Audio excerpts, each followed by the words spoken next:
Bonjour à tout le monde, il est 10h30 donc on va démarrer, sans attendre, comme ça on aura bien le temps prévu pour les présentations et les questions. Donc, merci encore d'être là, bienvenue dans cette webconférence sur le thème donc d'actualité de la sécheresse.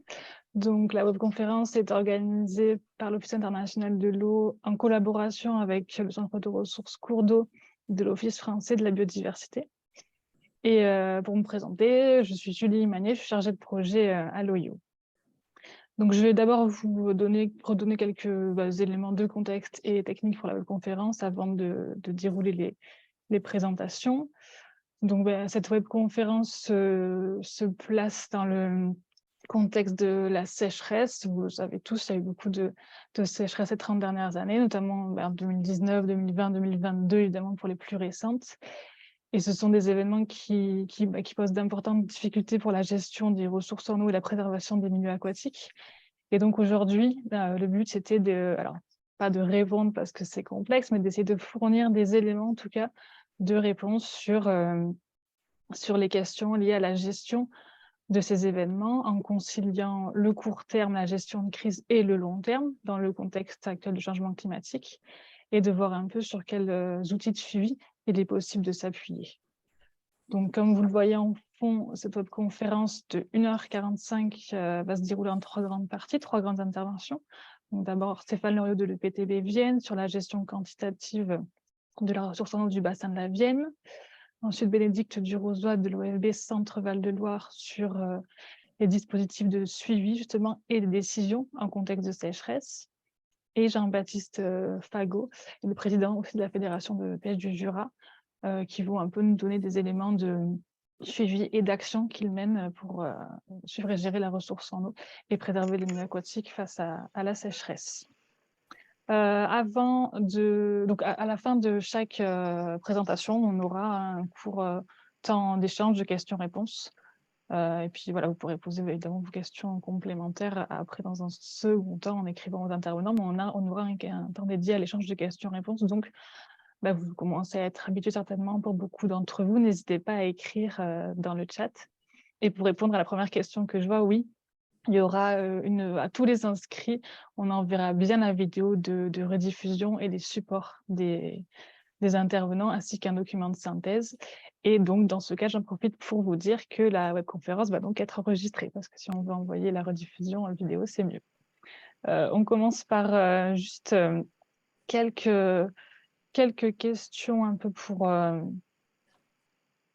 mieux cerner vos attentes et puis aussi pour faire un tour d'horizon, ce que vous faites déjà sur le sujet. Donc, on propose 3 questions. La première, c'est est-ce que vous travaillez donc déjà sur ce sujet, sécheresse et gestion des ressources en eau? Alors, à court terme, à long terme, à court et long terme, ou pas encore? Je dis pas encore parce que bon, on voit bien qu'on va y venir. Sur les outils de suivi dont certains vous seront présentés, est-ce que vous connaissez déjà? Mais vous n'utilisez pas? Est-ce que vous connaissez et vous utilisez, ou est-ce que vous ne connaissez pas?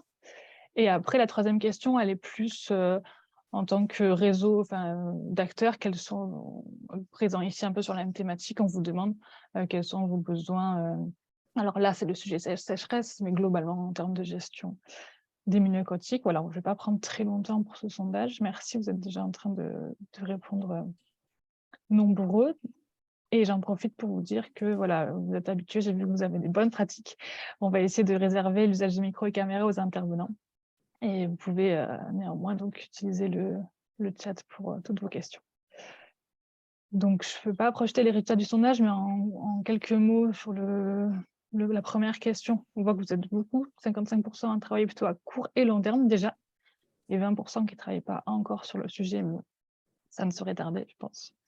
Sur les outils de suivi, alors on a par égal, à peu près, des gens qui ne connaissent pas, qui connaissent et qui utilisent, et qui connaissent mais n'utilisent pas. Donc on espère aussi que la webconférence sera l'occasion pour vous de voir de nouveaux outils ou d'aller les utiliser peut-être un peu plus.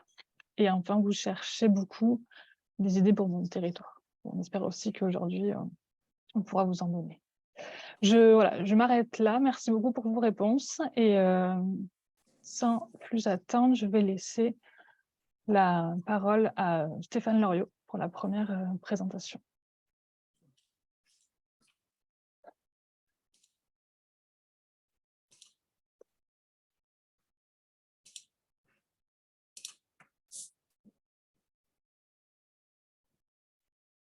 Alors, on voit en plein écran. Impeccable. Merci. Oui, très bien. Merci. Bonjour à toutes et à tous. Donc, Stéphane Loriot, directeur de l'EPTB Vienne. Donc, je vais vous présenter un témoignage sur l'action de cet établissement en matière de gestion quantitative. Alors, quelques mots pour situer tout d'abord le territoire. Donc, la Vienne est un affluent de la Loire. Donc, son bassin représente 21 000 km², à cheval sur les régions Nouvelle-Aquitaine et Centre-Val de Loire. Donc, pour vous repérer, les principales villes de ce territoire sont Limoges et Poitiers. Et donc, à l'échelle de ce territoire, le PTB Vienne donc, est spécialisé dans le grand cycle de l'eau. Donc, nos domaines d'intervention concernent la gestion quantitative notamment, la prévention des inondations, la restauration des milieux aquatiques. Et donc, nous mettons en œuvre différents outils tels que les SAGE, 4 SAGE à l'échelle du bassin de la Vienne, un PAPI, et nous participons également dans différents contrats territoriaux milieux aquatiques. Alors, depuis 5 ans, il y a un sujet qui a pris une place centrale dans la politique de l'établissement. Il s'agit de l'adaptation au changement climatique, ce qui a conduit le PTB à définir une stratégie d'adaptation au changement climatique qui s'articule autour d'un axe concernant l'amélioration de la connaissance sur le sujet et un deuxième axe plus opérationnel. Donc, je vais vous présenter aujourd'hui des éléments de cette stratégie. Alors, pour commencer, il me semblait utile de revenir sur l'année 2022, qui est une année riche d'enseignements au regard de la thématique de ce webinaire, puisque c'est l'année la plus chaude enregistrée en France. C'est également la deuxième année la plus sèche relevée, avec des déficits pluviométriques quasiment sur tous les mois de l'année. Et donc, les impacts sur l'ensemble des cours d'eau a été significatif. En ce qui concerne notre territoire, si on reprend les éléments de suivi des écoulements, donc recensés dans le cadre du réseau ONDE, supervisé par l'Office français de la biodiversité, au mois d'août 2022, donc sur 330 points suivis, on avait 45 points qui présentaient des ASEC ou des écoulements non visibles. Donc, situation très impactante globalement pour l'ensemble de l'hydrosystème, donc qui correspond à une année exceptionnelle, mais en réalité qui s'inscrit dans une continuité, puisque si on reprend donc depuis 1900, si on reprend les 10 années les plus chaudes enregistrées, 8 de ces 10 années sont postérieures à 2010. Donc on est vraiment sur une tendance de fond qui tend à s'accélérer ces dernières années. Ce qui nous a amené également à travailler sur les projections du climat à l'échelle du bassin de la Vienne. Et donc, ce que l'on observe, c'est qu'aujourd'hui, le climat sur ce territoire est un climat océanique altéré, donc plutôt tempéré. Les températures moyennes annuelles sont de l'ordre de 13 degrés. Et donc, la projection à l'horizon 2050 nous amène plutôt à un climat à dominante méditerranéenne, donc avec des étés plus chauds, de l'ordre de 2 degrés supérieurs aux températures que l'on connaît actuellement, des étés plus chauds, des étés plus longs également, et plus secs. Donc, compte tenu de ces évolutions qui se profilent sur le territoire, comment s'opère la gestion quantitative à l'échelle du territoire? Alors, je vais commencer par la partie relative au court terme, donc, qui concerne les situations de crise. Donc, l'établissement intervient à ce niveau-là dans le cadre essentiellement des comités sécheresse qui sont pilotés par l'État. Donc, ces comités sont consultés dans le cadre de l'application d'arrêtés cadres. Et c'est ensuite le préfet qui actionne des mesures de restriction si elles s'imposent au regard des indicateurs hydrologiques piézométriques. Donc, la contribution là, consiste à participer aux arbitrages sur les différentes décisions à prendre. Et puis, en complément, nous intervenons aussi sur un volet de sensibilisation, d'ailleurs, déjà pour relayer les informations issues de ce comité sécheresse, également pour participer à la sensibilisation des acteurs du territoire, alors en particulier le grand public, donc à travers les réseaux sociaux, à travers notre site internet, notamment sur les économies d'eau, Nous intervenons aussi dans le cadre de formations. Nous avons organisé par exemple en 2022 une formation s'adressant à l'ensemble des opérateurs GEMAPI sur les techniques d'hydrométrie à l'échelle du territoire. Alors, ces gestions d'urgence, de crise, sont nécessaires, mais de notre point de vue, encore insuffisantes, puisque d'une part, il est difficile d'évaluer les effets réels des mesures prises, notamment lorsqu'elles s'adressent aux particuliers. D'autre part, elles sont conçues, ces mesures de gestion d'urgence, normalement pour traiter de situations exceptionnelles. Or, on s'aperçoit que les sécheresses deviennent de plus en plus récurrentes, deviennent la norme, d'où la nécessité d'anticiper davantage ces évolutions et de nous orienter vers une gestion structurelle fondée sur le partage de la ressource en eau. Donc, c'est ce à quoi s'emploie plus activement le PTB, donc plutôt sur une gestion de moyen long terme, en fait, donc à travers la réalisation d'études pour améliorer la connaissance sur globalement le fonctionnement de l'hydrosystème et surtout sur la définition de modalités de gestion. Ces études visent aussi à répondre à une situation de plus en plus prégnante de tension autour de la ressource en eau, de conflits d'usage qui émergent de plus en plus sur les territoires. Donc, il est important d'objectiver la situation à partir de données scientifiques et pour orienter vers les meilleures décisions. Alors, je vais vous présenter quelques études menées actuellement sur les territoires concernant la gestion quantitative. Donc, en commençant par des études dites hydrologie, milieu, usage, climat, donc HMUC. Donc, ce sont des études que nous réalisons actuellement, qui sont adossées directement aux SAGE du territoire. Donc, chaque SAGE du bassin de la Vienne bénéficie aujourd'hui d'une étude de ce type. Donc, ils sont à différents niveaux d'avancement. Certaines sont réalisées en régie, certaines sont externalisées. Et donc, la finalité de ces études est d'ajuster justement cette gestion structurelle, donc en termes de niveau et de niveau de nappe et de débit. Donc, le but, c'est vraiment de restaurer, de trouver les conditions qui permettent de restaurer un équilibre durable entre les prélèvements et la ressource en eau disponible, donc dans un objectif d'atteindre du bon état quantitatif. Et nous travaillons également sur un ajustement de la gestion conjoncturelle. Donc là, on rejoint le volet gestion de crise en prenant en compte plus finement les exigences du milieu aquatique, notamment en introduisant la notion de débit biologique, qui est le débit minimum pour garantir la vie, la circulation, la reproduction des espèces aquatiques. Ce travail nous permet ensuite d'identifier les volumes prélevables par entité, donc généralement par sous-bassin de l'ordre de 100 à quelques centaines de kilomètres carrés, et donc des volumes qui sont définis à échéance mensuelle tout au long de l'année.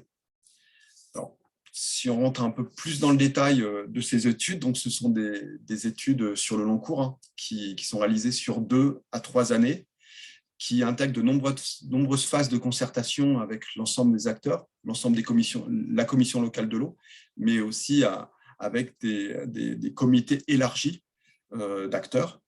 Donc, ces études se présentent en plusieurs étapes. Donc, il y a une première étape qui consiste à rassembler l'ensemble des données du territoire, donc les données sur les usages, par exemple, les données sur le fonctionnement de l'hydrosystème. Donc, il s'agit d'être le plus exhaustif possible lors de cette étape.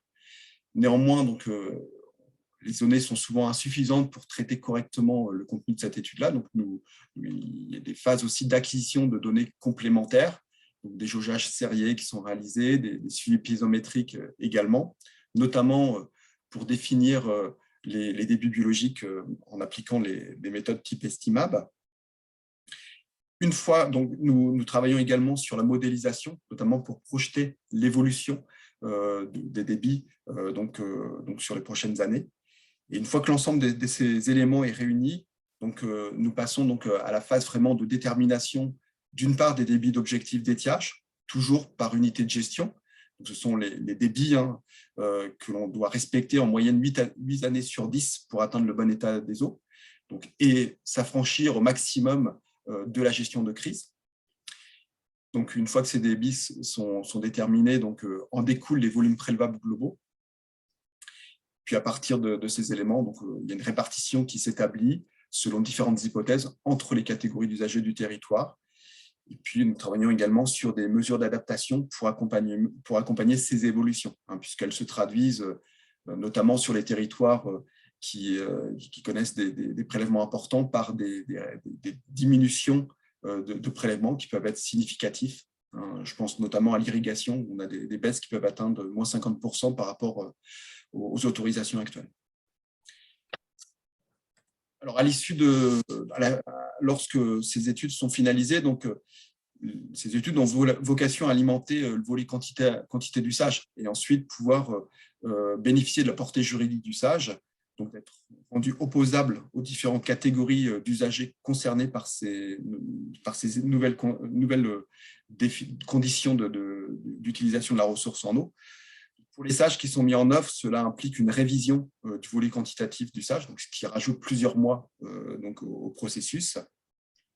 Il y a également au sein de la clé un travail qui est mené pour définir un échéancier d'atteinte des volumes prélevables par catégorie d'usagers. Tout ça doit se faire progressivement, de façon à ce que chacun ait le temps de s'adapter. Et donc, il y a aussi un accompagnement des acteurs pour faciliter justement cette adaptation à ces nouvelles conditions d'utilisation de la ressource sur le territoire. Je vais passer à une deuxième étude qui est maintenant terminée à l'échelle du territoire, qui est une étude plus approfondie sur l'effet du changement climatique sur la ressource en eau. C'est une étude qui a été réalisée dans le cadre d'un projet européen, un projet LIFE Eau et Climat, donc qui associe 14 partenaires dans un consortium qui est supervisé par l'Office international de l'eau. Et donc, dans le cadre de ce projet, en fait, nous avons porté donc cette étude prospective à l'échelle de l'ensemble du bassin de la Vienne. Donc, la motivation pour cette étude, c'était la nécessité de disposer de données les plus précises possibles, aussi bien sur des paramètres climatiques que sur des paramètres hydrologiques et piézométriques à l'échelle du bassin de la Vienne, puisque de notre point de vue, c'est le premier vecteur de mobilisation des acteurs pour ensuite passer à une phase active d'adaptation au changement climatique. Et c'est vrai qu'en reprenant l'ensemble des données existantes précédemment, donc, les éléments étaient vraiment trop imprécis de notre point de vue pour vraiment enclencher cette dynamique. Il faut que les acteurs du territoire, dans le cadre de leur environnement proche, puissent bien mesurer les effets du changement climatique pour déclencher l'action sur le territoire. Alors, je vais vous présenter quelques résultats rapidement de cette étude pour vous donner un petit peu connaissance donc, des restitutions faites dans le cadre de cette étude. Alors, il y a les premiers éléments qui concernent l'évolution des débits des cours d'eau à l'échelle du bassin de la Vienne. Alors, de façon globale, tous les débits sont en baisse sur le territoire, depuis les 30 dernières années notamment. Si on zoome en particulier sur les débits d'étiage, les QMNA, on s'aperçoit que cette baisse est de l'ordre de moins 10 à moins 25%, les territoires des têtes de bassin étant les plus impactés par ces baisses de débit. Et donc, quand on suit aussi les chroniques hydrologiques, on observe vraiment une tension très forte sur la ressource ces dernières années, un impact fort en termes de débit, qui est corrélé également avec l'évolution des températures et les niveaux de sécheresse que l'on observe ces dernières années. Alors, si maintenant on se projette donc à l'horizon jusqu'à la fin du siècle, en fait, donc les températures poursuivent leur augmentation. Donc, on a étudié notamment 2 scénarios du GIEC, donc RCP 4.5, le scénario médian, et le RCP 8.5, le scénario pessimiste. Donc, à l'horizon 2050, en fonction du scénario, l'augmentation des températures par rapport à celle qu'on connaît aujourd'hui est de plus 1,6 à plus 2,2 degrés. Nous observons également à l'échelle du territoire, donc plus on se rapproche de la fin du siècle, des signaux très, très nets concernant une augmentation des précipitations l'hiver, et puis inversement, une augmentation des sécheresses que l'on connaît, des sécheresses météorologiques l'été. Donc, l'ensemble de ces éléments impactent fortement l'ensemble de l'hydrosystème, puisque comme le montre la carte qui est présentée, donc on compare 2 périodes, la période actuelle entre 2000 et 2020 et la période future 2040-2060, donc toujours pour le scénario moyen du GIEC, le RCP 4.5, et toujours également pour les débits, les QMNA, donc les débits d'étiage. Ce que nous révèlent les projections réalisées, c'est donc toujours une baisse généralisée des débits d'étiage à l'échelle du bassin, de l'ordre de globalement moins 30%, moins 20, moins 30% sur la partie aval du bassin. Sur la partie amont, on est plutôt sur des niveaux de moins 50% par rapport à ce que l'on connaît aujourd'hui. Donc, autant dire que moins 50, ça implique des bouleversements drastiques au niveau déjà du fonctionnement des milieux aquatiques et également de l'ensemble des usages du territoire. Alors, face à cette situation, quelles sont les mesures concrètes aussi proposées à l'échelle du territoire? Donc, nous portons différentes actions qui s'articulent autour de deux axes. Un premier axe qui concerne les économies d'eau et un deuxième axe qui concerne la gestion de l'espace et qui vise en particulier toutes les mesures favorisant l'infiltration de l'eau, donc le stockage de l'eau en sous-sol. Alors, premier élément de cette stratégie d'action, donc là on est vraiment dans le volet opérationnel de la stratégie, donc il s'agit du partage de la connaissance et la sensibilisation. Donc, vous avez bien compris la démarche. L'objectif, c'était de disposer d'un socle le plus complet, le plus précis possible sur les effets du dérèglement climatique à l'échelle du territoire. Donc, l'enjeu, c'est bien de partager au maximum cette connaissance. Donc, tous les éléments sont mis en ligne sur notre site Internet. Nous proposons également à l'ensemble des opérateurs du bassin de la Vienne, je pense en particulier aux structures GEMAPI, la mise à disposition de données brutes pour les structures qui souhaiteraient aller plus loin, approfondir tel ou tel sujet. Et puis parallèlement, donc, il y a toute une phase de sensibilisation qui est en cours actuellement, qui prend diverses formes. Donc, nous participons à des réunions publiques, donc il y a différents supports Internet et également via les réseaux sociaux qui sont produits. Nous intervenons aussi auprès des médias, soit sur invitation, soit en proposant des sujets. Nous organisons des formations, etc., pour vraiment partager au maximum ces éléments et aussi faire bouger les lignes au niveau des différents acteurs du territoire. Nous portons également quelques programmes spécifiques. Alors, un programme qui s'adresse aux communes et aux intercommunalités du territoire et nous leur proposons en fait d'adhérer à une démarche visant à favoriser les économies d'eau au niveau de leurs bâtiments publics et des espaces publics.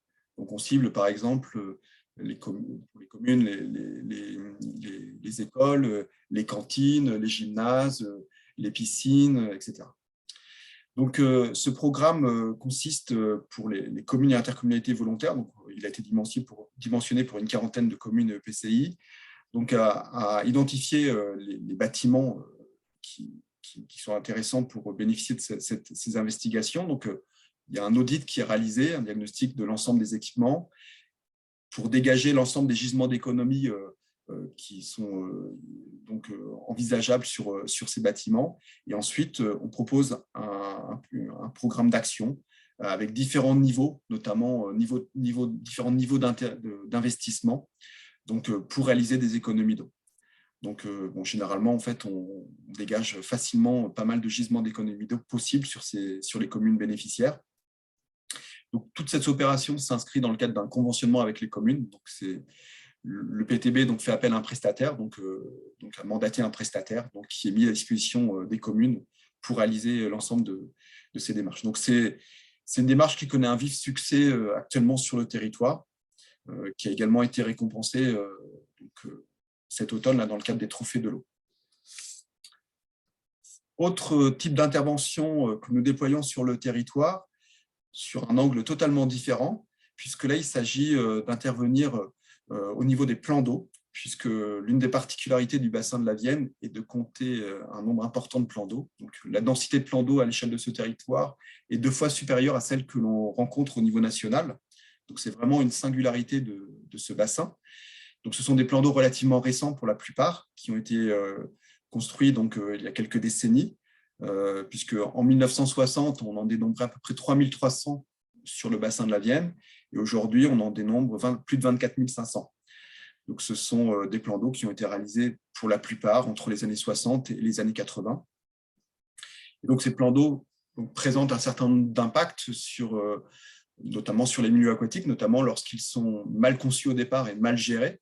Donc, ces impacts concernent l'hydromorphologie, concernent la qualité de l'eau. Mais il y a un impact qui nous préoccupe particulièrement, c'est celui de l'évaporation de ces masses d'eau, donc qui est significatif compte tenu du nombre de plans d'eau présents sur le territoire, qui peut même, donc sur la période estivale, donc être supérieur à l'ensemble des consommations d'eau, tout usage confondu.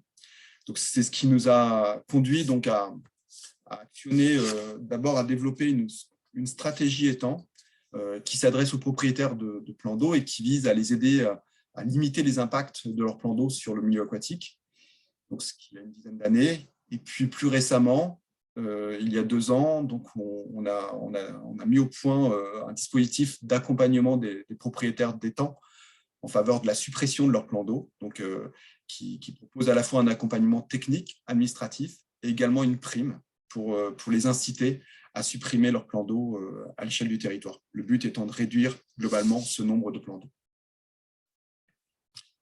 Et puis, pour terminer, donc, l'ensemble des actions d'adaptation au changement climatique se déclinent dans tous les programmes d'action que nous portons à l'échelle du territoire ou auxquels nous participons. Donc, en premier lieu, les SAGE, donc, à travers les dispositions, les règles des différents SAGE du bassin de la Vienne. Elle se décline également au niveau des programmes de gestion des inondations, notamment des programmes d'action de prévention des inondations. Et puis, au niveau de l'ensemble des contrats territoriaux, puisque le bassin de la Vienne est couvert par 25 contrats territoriaux actuellement. Donc, l'enjeu est d'encourager au maximum donc, les porteurs de ces projets à développer les solutions fondées sur la nature, en faveur notamment de la préservation des zones humides, donc, à travers des actions telles que le dédrainage de zones humides sur les zones humides dégradées, par exemple. Voilà rapidement présenté un panel d'actions réalisées sur le bassin de la Vienne. Je vous remercie de votre attention. Merci beaucoup. Sur Loriot, du coup, pour ce panel un peu d'action, comme on a fait l'introduction du cours au long terme. Alors, on a eu des questions évidemment dans le chat. Je pense qu'il y en aura encore pas mal. Donc, comme on disait, on va essayer d'avoir un temps de questions-réponses là. Et puis, il y a d'autres infos, je pense, vous l'avez dit, sur votre site. Et puis, éventuellement, en vous demandant directement, en vous écrivant. La première question, sur le début de votre présentation, on vous demande si le bon état quantitatif dont vous avez parlé, est-ce que c'est celui qui est défini par la DCE? Oui, tout à fait. On se réfère au SDAGE, donc, en ciblant les objectifs d'atteinte du bon état. Donc maintenant, avec une échéance pour une grande partie des masses d'eau à l'horizon 2027. On a après pas mal de questions dans le cadre des études HMUC que vous avez présentées. Donc la première, c'est dans le cadre de ces études. Est-ce que les pressions évolutives liées au changement climatique, est-ce qu'elles sont intégrées dans la démarche? Oui, tout à fait. C'est la partie C de l'acronyme, en fait. Donc, il y a effectivement donc, des projections climatiques. Et à partir de là, donc, comme je le précise, donc, il y a un modèle aussi hydrologique qui est établi, qui permet de projeter en fait, les évolutions sur ces conditions de débit en fait, modifiées. Donc, à l'horizon, généralement, on prend le repère de 2050 pour intégrer ces évolutions climatiques. Bon, néanmoins, donc les volumes prélevables, puisque le produit de tout ce travail en fait, donc aboutit à la définition de volumes prélevables répartis entre les catégories d'usagers du territoire, en fait, s'appuie essentiellement comme sur la situation actuelle, puisque c'était quand même déjà la première étape, rééquilibrer la situation actuelle. On est sur des territoires qui pour certains sont classés en zone de répartition des eaux, donc en zone de déséquilibre entre la ressource disponible et les usages, parfois depuis plus de 30 ans. Donc il y a quand même déjà un enjeu très fort à rétablir l'équilibre et effectivement ensuite se projeter sur l'avenir pour ajuster au maximum les conditions de prélèvement au regard de la ressource disponible. Merci. On a une question. Vous avez parlé d'intégrer les résultats dans le cadre d'une procédure de révision du SAGE et on demande s'il est possible d'utiliser les résultats de l'étude HMUC sans passer par la procédure de révision du SAGE. Ouais, c'est une bonne question. Alors, il y a 10 ans, on a réalisé, on n'appelait pas ces études-là des études H-mix, c'était des études volume prélevable. Et effectivement, il nous semblait naturel de pouvoir appliquer ces résultats d'études donc sans passer par une révision, parce que c'est quand même une étape très lourde, très chronophage. Et finalement, on a eu effectivement les services de l'État en particulier donc nous ont incités à passer par une phase de révision. Donc effectivement, l'étape, en tout cas sur le territoire de la Loire-Bretagne, l'étape de la révision est impérative pour passer à la phase opérationnelle pour l'application de ces volumes. Bon, néanmoins, je pense qu'il y a une discussion qui peut s'amorcer avec en particulier les services de l'État qui sont en charge, par exemple, de la gestion conjoncturelle, de la gestion de crise, pour adapter le plus rapidement possible les enseignements extraits de ces études. Alors, toujours sur l'étude HMUC, on vous demande, une fois les volumes prélevables globaux identifiés, quelle méthodologie est appliquée pour répartir ces volumes par usage et unité de gestion? Alors, la mécanique de l'étude, donc j'ai essayé de répondre brièvement. Il y a plusieurs scénarios qui sont mis sur la table, en fait. Il y a un premier scénario qui consiste dans ces projections à privilégier quand même l'usage AEP, puisqu'on s'aperçoit que cet usage en fait, ne peut pas être satisfait notamment tous les mois de l'année, et en particulier les périodes de fin d'été, septembre, octobre, sont particulièrement sensibles pour vis-à-vis des débits, et parfois on n'arrive pas à respecter les volumes dédiés à l'alimentation en eau potable. Donc ça, c'est figer, disons, les besoins en eau potable. Donc ça peut être un scénario. Donc tous les autres usages s'adaptent. Il y a un deuxième scénario qui peut consister justement à avoir plutôt une approche équitable. Donc on prend les références de la répartition des usages actuels et on la projette donc sur les volumes prélevables. On peut envisager aussi un autre scénario qui d'emblée se projette à l'horizon 2050 sur la répartition de la ressource en eau. Donc il y a plusieurs sujets qui sont d'ailleurs, c'est vraiment le cœur de nos discussions actuelles avec l'ensemble des partenaires associés à ces études. Bon, sachant que l'option consistant à privilégier comme l'usage eau potable, même celle qui semble ressortir de façon assez logique. Merci. Du coup, pour ces éléments, alors c'est sûr que c'est des fois pas facile de répondre un peu de phrases, mais du coup, parfait, merci. Peut-être on va changer un peu de l'étude, on va sortir de l'étude HMUC.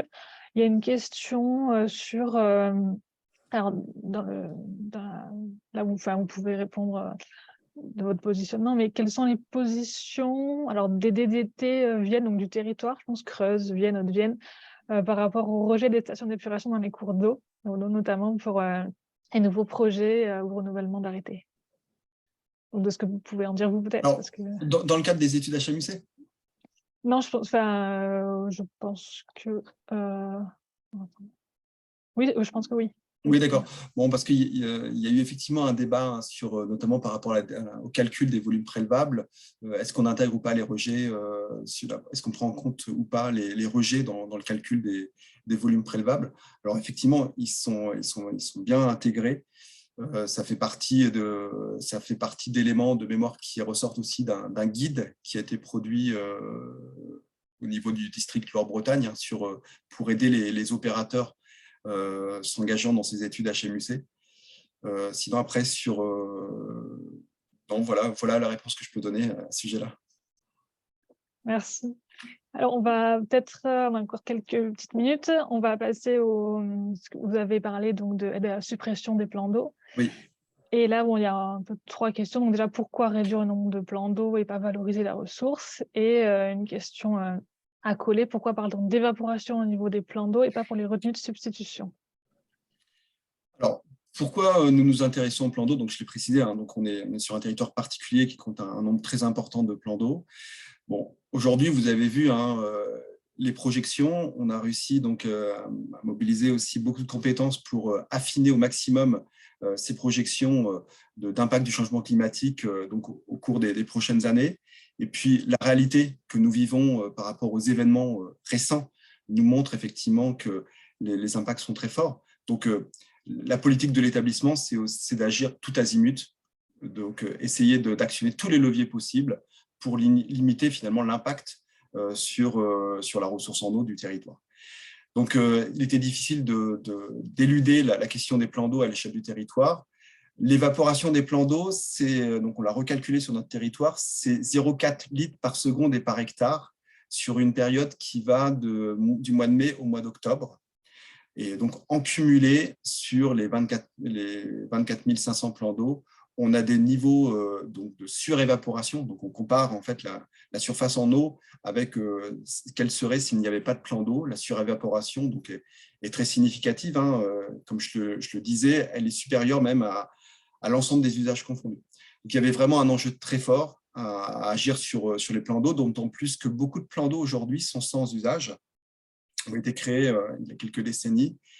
Et donc, bon, voilà, on peut s'interroger vraiment sur la place de ces plans d'eau sur le territoire. Donc, le dispositif proposé s'adresse à des propriétaires volontaires, parce que j'ai vu qu'il y avait une question là, autour des chasseurs, etc. Donc, s'adresse aux propriétaires volontaires. Donc, ce sont les propriétaires qui font la démarche de nous contacter pour pouvoir bénéficier de cette opération. Et donc, le but, ça serait d'avoir un nombre plus raisonnable de plans d'eau sur le territoire, en ciblant en particulier tous les plans d'eau qui sont sans usage et qui, souvent, qui dit sans usage, dit non-entretien aussi de plans d'eau. Donc, aggravation des effets sur le milieu aquatique. Alors, peut-être une dernière question en lien. Par contre, je vois quelqu'un a levé la main. Alors là, le format, nous, dans cette webconférence, on ne donne pas la parole à l'oral. Je sais même si c'est un peu frustrant peut-être, mais en tout cas, on vous demande de poser plutôt vos questions par écrit. Je les compile et je les pose aux intervenants. Donc là, une dernière question, peut-être en rapport. On vous demandait est-ce qu'il y a un accompagnement technique ou un minima pour que justement cette suppression des plans d'eau se fasse dans de bonnes conditions? Oui, exactement, oui, tout à fait. Le dispositif, c'est un pack complet, hein. Donc un accompagnement technique, administratif aussi. Donc on fait le relais entre le propriétaire et les services de l'État, notamment pour tous les aspects liés à la réglementation autour du plan d'eau. Et puis on accompagne le propriétaire dans le choix des prestataires, donc éventuellement bureau d'études si nécessaire, ou sinon directement les entreprises qui vont assurer les opérations de terrassement. Donc tout ça est cadré dans le cadre d'un règlement que l'on a défini, qui permet aussi de notre côté de nous assurer que l'ensemble des travaux de suppression, de démantèlement de digues se réalisent donc dans les meilleures conditions de préservation du milieu aquatique. Le but, c'est de retrouver la situation la plus proche de celle qui prévalait avant la construction du plan d'eau. Ok, merci beaucoup. Alors, comme d'habitude, on ne peut pas prendre toutes les questions, mais peut-être que vous pouvez répondre à certaines dans le chat ou après, pour ceux qui ont vraiment toujours leurs questions de grande importance, vous pouvez écrire à M. Loriot qui accepte de vous répondre. Merci beaucoup pour ce premier panel d'action sur le bassin de la Vienne. Et maintenant, du coup, je vais passer la parole à Bénédicte Durozoy de l'OFB Centre-Val de Loire, qui va vous proposer un peu des explications, des éléments sur le dispositif de suivi et les décisions réglementaires prises dans ce contexte de sécheresse. On voit bien la présentation. Merci. C'est bon. Ok, bonjour. Donc Bénédicte Durozoy, je suis chef du service connaissance à la direction régionale Centre-Val de Loire de l'OFB. Donc l'objectif aujourd'hui, ça va être de vous présenter rapidement les principaux dispositifs de suivi de la ressource en eau en France et les processus de décision en territoire quand on est en contexte de crise de sécheresse sévère. Donc, il existe de nombreux dispositifs de suivi de la ressource en eau qui finalement s'attachent à suivre les phénomènes hydrométéorologiques qui vont permettre de caractériser et connaître la ressource en eau disponible.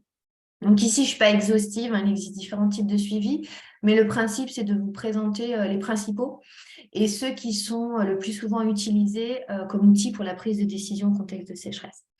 Et donc, ces suivis, ils vont finalement reprendre un peu les grandes étapes du cycle de l'eau. Donc, il y a d'abord un suivi national du climat qui va permettre de suivre la pluviométrie, les températures, le suivi du débit des rivières, des nappes phréatiques et aussi le suivi des asséches estivaux. Donc, je vais revenir un petit peu plus en détail sur chacun. Donc, le premier, c'est le suivi qui est mis en place donc, par Météo France sur forcément les paramètres de base que sont la pluie, la température de l'air, du vent, etc. Donc, sur le site ici, ce sont des données publiques. Vous pouvez y avoir accès et récupérer donc, les informations. Et on a, en France, là, au début 2022, il était recensé 1738 stations pluviométriques avec des enregistrements, donc en fait, en continu, des données sur ces paramètres-là. Le deuxième suivi national qui permet de suivre aussi la ressource en eau, donc c'est le débit des rivières, où l'ensemble des données peuvent être récupérées sur le site Hydroportail. Et donc là, on va avoir les données de hauteur d'eau sur des stations donc aussi en continu qui sont plutôt positionnées à l'aval des bassins versants sur des grands cours d'eau. Et donc, on a les données de hauteur d'eau, de débit. C'est administré par le CHAPI et il y a environ 3000 stations actives en France avec des chroniques de données qui peuvent être parfois très longues, jusqu'à 40 ans de données en arrière. On a ensuite le suivi des nappes et donc des niveaux piézométriques avec la banque de données ADES qui va suivre pareil de manière journalière donc le niveau des nappes. C'est administré par le BRGM. Bon, il y a différents styles de piézomètres, mais on recense à peu près 4500 piézomètres sur le territoire. Et enfin, donc ça, ce sont des suivis nationaux avec des stations qui sont fixes et qui ont des enregistrements continus avec des chroniques de données qui sont aujourd'hui importantes. Et il y a aussi donc le réseau ONDE dont M. Loriot nous parlait aussi tout à l'heure, qui est mis en place par l'OFB, qui est un petit peu différent parce qu'en fait, on ne va pas suivre en continu les écoulements. En fait, c'est un dispositif qui est mis en place en période d'étiage, donc généralement de avril-mai jusqu'en septembre-octobre. On se rend compte qu'en fait, ce dispositif est mis en place de plus en plus longtemps ces dernières années. Et l'objectif, c'est de faire des observations visuelles. Donc, ce n'est pas des enregistrements continus, c'est des observations visuelles plutôt sur les petits cours d'eau, donc sur les cours d'eau qui se situent en tête de bassin versant pour être complémentaires des dispositifs par ailleurs existants. C'est mis en place donc, par l'OFB. Il y a environ, pareil, 3200 stations suivies sur le territoire.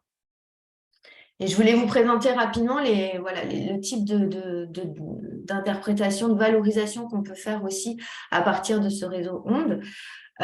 Ici, je vous ai mis les résultats au niveau national, ces 8 dernières années. Le type de données qu'on peut acquérir sur l'écoulement des cours d'eau, en fait, on va caractériser l'écoulement des cours d'eau selon 4 modalités. Si on a un écoulement visible, faible ou acceptable, normal. Si on a une rupture d'écoulement ou si on a carrément un ASEC. Et donc là, on voit ce type de représentation permet de suivre l'évolution des phénomènes d'étiage et de l'intensité des phénomènes d'ASEC dans le temps et aussi de comparer d'un territoire à l'autre. Et on voit par exemple ici que 2022 a été l'année la plus impactée au niveau national depuis la mise en œuvre du réseau en 2012. Un petit focus sur la région Centre-Val de Loire. Donc, en fait, ici, sur le graphique, vous avez l'évolution des observations ondes donc entre 2012 et 2022 sur la région. Et on voit qu'en rouge, donc, ce sont les ASEC, en orange, ce sont les ruptures d'écoulement, et que les observations d'ASEC sont de plus en plus fréquentes en fait, depuis ces 10 dernières années. On le voit un petit peu mieux sur le graphique ici en bas, où en fait, on a une augmentation marquée des observations d'ASEC. On a un taux de variation globale qui est de 166%. En fait, ça correspond à des observations d'ASEC multipliées par 2,5 en 10 ans. Donc, c'est quand même important. Donc ça, c'est le réseau ONDE. Et il y a aussi un dispositif un petit peu différent parce que donc, les premiers sont plutôt mis en place par les services de l'État et les établissements publics.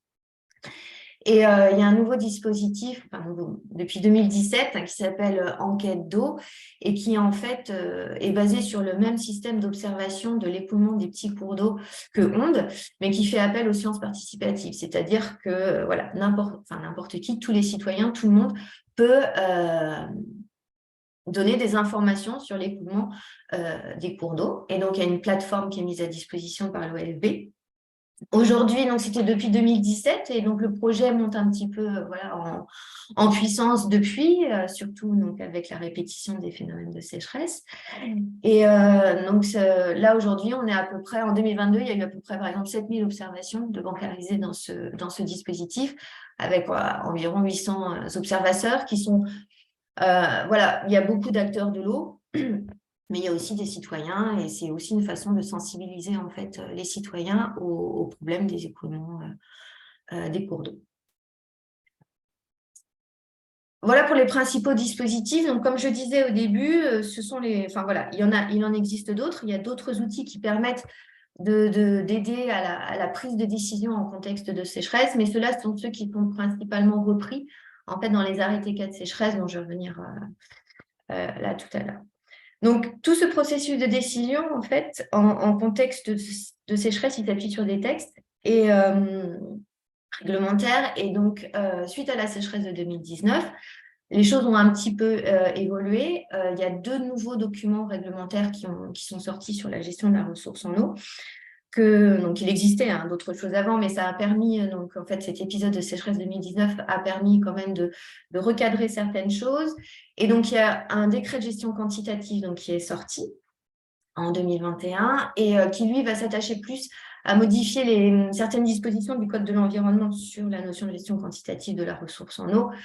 Donc, par exemple, sur tout ce qui est classement en zone de répartition des eaux, sur voilà, l'encadrement des études volumes prélevables, etc. Et puis, il y a le guide technique sécheresse qui, lui, va s'attacher plus à la gestion voilà, conjoncturelle de la ressource. On n'est pas dans la gestion structurelle. Et donc, l'objectif, c'est d'optimiser voilà, toute cette organisation de gestion de crise au niveau territorial, les situations de pénurie pour respecter voilà, les équilibres naturels et notamment voilà, les usages prioritaires de santé, de sécurité civile, d'eau potable, etc. Et donc, donc ce guide technique sécheresse, ça donne des orientations communes, des méthodes communes à l'ensemble des territoires. Et suite à l'apparition de ce guide, en fait, il y a eu une grosse vague de révision des arrêtés 4 sécheresse en département. Et donc, ce guide sécheresse, il fournit 3 outils. En fait, il impose, enfin, il conseille au territoire de s'articuler autour de 3 outils que sont l'arrêté 4 d'orientation de bassin, l'arrêté 4 départemental, et puis après, il y a l'arrêté de restriction des usages.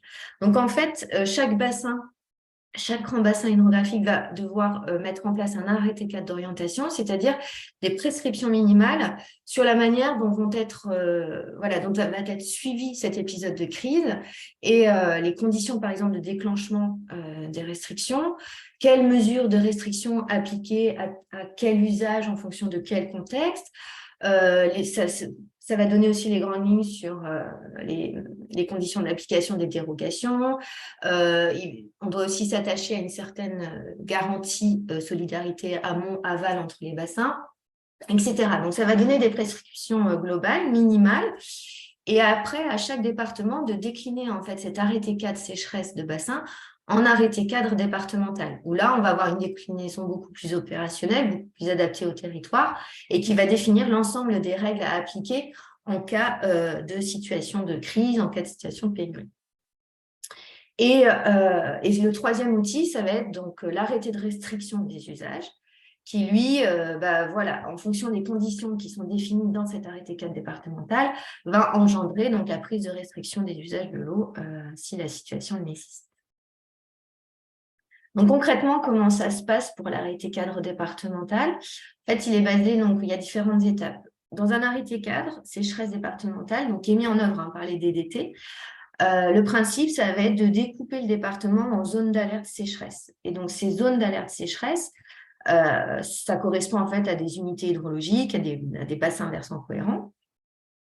Et sur chaque zone d'alerte sécheresse, dans l'arrêté cadre, va être défini en fait des points de surveillance, c'est-à-dire des indicateurs qui permettent de suivre la ressource en eau sur cette zone d'alerte. Et là, pour avoir ces indicateurs, on va se référer au dispositif de suivi dont je vous ai parlé tout à l'heure. Et les principaux indicateurs retenus aujourd'hui, ce sont donc les données de la banque hydro, donc les stations hydro de débit des rivières. Ça peut être des niveaux piézométriques, ça peut être aussi des stations ondes en fonction des arrêtés. Et puis, les données météo sont souvent aussi prises en compte, même si ce n'est pas l'indicateur de déclenchement de restrictions derrière, mais ça donne des informations sur la situation hydrologique qui peut aider à la prise de décision. Donc, on a notre zone d'alerte sécheresse qui est définie. Sur chaque zone d'alerte, on a un indicateur de la ressource en eau. Et pour chacun de ces indicateurs, on va définir des seuils selon 4 niveaux de gravité. Donc, il y a 4 niveaux de gravité qui sont un peu imposés au niveau national avec le guide technique sécheresse. Donc, un premier niveau de vigilance qui ne va pas engendrer en fait de restrictions, mais qui va être un peu une sonnette d'alarme après en fin de recharge hivernale, en fin de recharge des nappes. On se dit, voilà, ça permet de regarder la situation et de se dire on a un risque d'être dans une situation compliquée, donc on va déclencher dès à présent le niveau de vigilance qui va donner, voilà, c'est un peu de la communication, de l'information aux usagers pour dire attention, il y a un risque pour la période estivale. Et puis après, donc on a le niveau d'après, c'est le niveau d'alerte, et puis alerte renforcée et de crise. Ces niveaux sont gradués et à chaque niveau d'alerte, en fait, correspondent des mesures de restriction temporaire des usages de l'eau, donc adaptées à chaque niveau d'alerte. Et puis, dans cet arrêté 4 sécheresse, il y a aussi, donc voilà, comme je le disais tout à l'heure, tout l'aspect dérogation, voilà, sur les usages dérogatoires, sur comment obtenir des dérogations, etc. Donc concrètement, je vous ai mis un petit exemple sur un département de ma région, donc, qui est le Loir-et-Cher. Donc là, vous avez donc la cartographie du département et en fait le découpage en zone d'alerte. Chaque couleur, ça correspond à une zone d'alerte sécheresse. Et pour chaque zone d'alerte sécheresse, on va avoir, là, on a des petites étoiles qui correspondent en fait à l'indicateur de la ressource en eau qu'on va suivre et qui va faire foi en fait pour suivre l'évolution de la situation. Ici, par exemple, donc, sur ce département, c'est assez simple parce que c'est que des stations hydro, donc du suivi des débits des rivières, donc qui sont placées plutôt en aval des bassins versants. Et donc, pour chaque zone d'alerte, des seuils sont définis. C'est-à-dire que si, par exemple, là, ici, sur l'Aigre, si le débit passe en dessous de 0,25 m3/s, on déclenche le niveau d'alerte. S'il passe en dessous de 0,19, on déclenche l'alerte renforcée et en dessous de 0,14 m3/s, on déclenche le niveau de crise. Et pour chacun de ces niveaux, il y a des restrictions des usages de l'eau qui sont mises en place. Par exemple, là ici sur l'arrosage des terrains de sport, quand on est en alerte, c'est interdit de 10h à 18h. Quand on est en alerte renforcée, c'est interdit de 8h à 20h. Et quand on est en crise, c'est interdit tout le temps. Et donc, le préfet, dès lors qu'il y a un constat de franchissement de ces niveaux d'alerte, un arrêté de restriction temporaire des usages de l'eau est pris. Et donc, ça inclut une mise en œuvre de ces mesures de restriction. L'ensemble de ces arrêtés, donc les arrêtés cadres sécheresse qui donnent les grandes conditions de déclenchement des mesures de restriction et les restrictions associées, et les arrêtés de restriction en soi qui disent maintenant à partir de telle date on va être dans tel niveau d'alerte. Tous ces arrêtés sont disponibles sur un site qui est mis en place par le ministère qui s'appelle ProPluvia. C'est aussi disponible sur les sites des services de l'État, donc généralement sur les sites des DDT, vous avez accès à ces arrêtés. Ils sont aussi affichés en mairie, etc. Voilà, et en fait, donc principalement les outils les dispositifs de suivi dont je vous ai parlé tout à l'heure, ce sont les principaux outils qui actuellement sont repris dans les arrêtés sécheresse, mais il y a aussi d'autres informations qui peuvent, c'est un peu des outils complémentaires, comme par exemple donc, les données météo ou des données d'enquête d'eau, etc., qui peuvent être prises pour aider à la décision. Quand on est en période finalement on a des débits qui commencent à baisser, on est un peu en limite de zone d'alerte, ces données complémentaires qui sont aussi issues d'outre suivis peuvent aider justement à la prise de décision. Et donc, L'instance de concertation pour, voilà, pour la prise de décision en territoire, c'est le comité de ressources en eau, donc ou comité sécheresse. Donc, il y avait plusieurs noms jusqu'à présent selon les départements. Là, dans le guide sécheresse, voilà, ils reviennent sur la définition de ce sont des comités de ressources en eau départementaux. Donc, c'est piloté par les DDT. Dans ces comités, en fait, la composition, elle est à l'initiative du préfet de département. Mais elle doit être quand même équilibrée, c'est-à-dire qu'on doit avoir une représentation de l'ensemble des parties prenantes. Les services de l'État, les établissements publics, les usagers, que ce soit les collectivités, les usagers agricoles, les associations, etc. Et l'arrêté 4 sécheresse départementale est pris et signé après avis du comité de ressources en eau. Ce comité de ressources en eau, théoriquement, il doit normalement se réunir en début de printemps, donc après la période de recharge hivernale, pour évaluer justement donc un petit peu comment cette recharge s'est passée et l'état de la ressource en eau en début de saison, et à la fin de la période d'étiage pour faire le bilan. Et donc ça, c'est souvent en plénière, donc avec tous les membres, mais il peut y avoir aussi, en fonction de la situation hydrologique au cours de la période estivale, au cours de l'étiage, des réunions.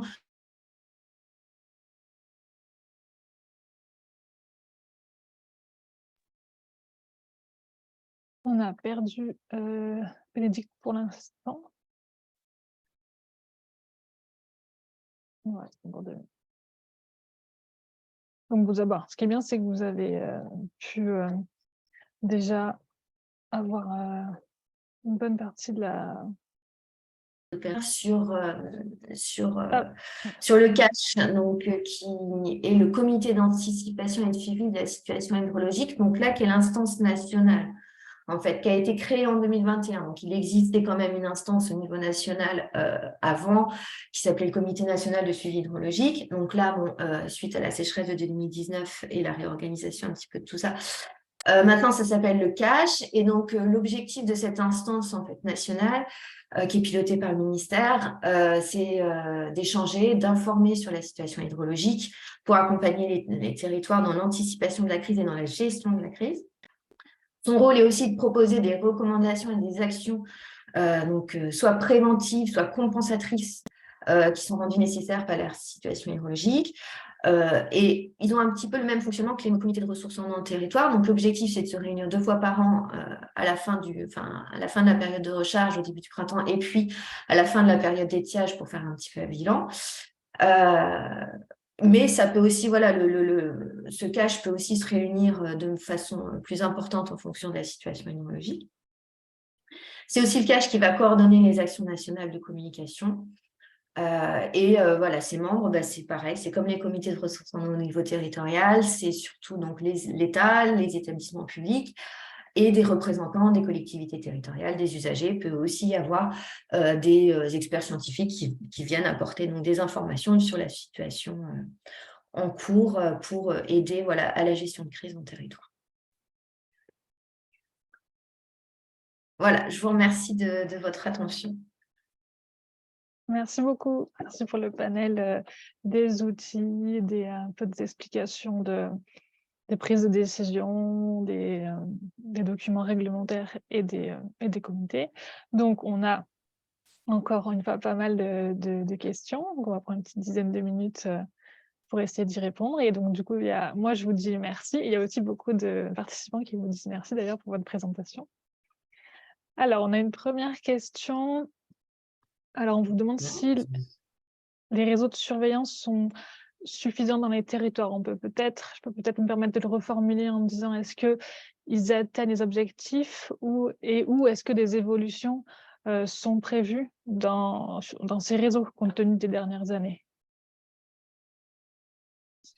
Alors, quand on voit les cartes de France, on voit qu'on est quand même bien équipé. On a quand même beaucoup on suit quand même bien la ressource en eau. Mais nous, quand on a mis en place ONDE, c'est quand même la réflexion qu'on s'est fait. On s'est dit, on a beaucoup d'informations justement à l'aval des bassins versants. Et ce qui nous manque, c'est aussi des informations sur tout ce qui se passe à l'amont, sur l'ensemble du chevelu. Et donc, on a mis en place ce dispositif. Aujourd'hui, on le voit quand même encore et c'est aussi pour ça qu'après, en 2017 est venu Enquête d'eau, il y a aussi encore des petits bassins versants sur lesquels on ne sait pas trop ce qui se passe et sur lesquels c'est important d'avoir des données, surtout en continu sur le long terme pour voir les évolutions. Donc, on n'a jamais trop de données, on n'a jamais trop d'informations. Et aujourd'hui, nous, on encourage aussi les partenaires et les acteurs de l'eau à utiliser Enquête d'eau pour justement encore plus apporter d'informations sur les milieux qui sont pour l'instant pas suivis. Parce qu'une station hydro basée à Laval ne va pas forcément refléter exactement ce qui se passe sur le Petit Chevelu. Donc, du coup, toutes les informations sont bonnes à prendre. Donc, on a déjà un beau dispositif, on a déjà des beaux outils, mais voilà, il y a encore des territoires sur lesquels il y a encore besoin d'acquérir des connaissances. On a d'ailleurs un commentaire qui nous dit qu'on était envié par certains collègues européens, possiblement. Alors, excusez-moi, je vais couper ma carrière parce que je ne vous entends pas bien. Ah. Donc, dans la continuité, sur Enquête d'eau notamment, on nous demande la durée prévue d'Enquête d'eau, son avenir, sa maintenance. Est-ce que vous pouvez confirmer qu'il sera pérennisé? Est-ce que les territoires peuvent s'appuyer dessus sur le long terme? Sur Enquête d'eau. Est-ce que... Oui. Ouais. Oui, tout à fait. Donc, le principe, c'est que l'OFB s'engage en fait à mettre à disposition. Oui. Alors, je vous entendais. Oui. Oui, c'est bon. Ouais, c'est parce que j'ai une mauvaise connexion, donc du coup, ça vient après. Donc, sur Enquête d'eau, oui, en fait, le dispositif est... Voilà, nous, l'OFB, on met à disposition justement la plateforme de bancarisation des données. Et ça, donc, on maintient sur le long terme le fait que voilà, les outils seront pérennes et vont pouvoir continuer. Donc, ça, il n'y a pas de souci. Après, comme c'est un projet de sciences participative, c'est à chaque acteur, en fait, par contre, d'alimenter, de faire vivre la donnée qu'il y a dedans. Voilà. Mais en tout cas, sa vocation est pérenne, oui. Ok, merci. Et sur cette fois-ci, les interactions avec d'autres outils, donc on vous demande les liens entre donc, différents suivis, et y compris l'appli Dry Rivers, qui est une appli européenne, visiblement, de suivi participatif. Est-ce qu'il y a un lien avec cette application et autres suivis?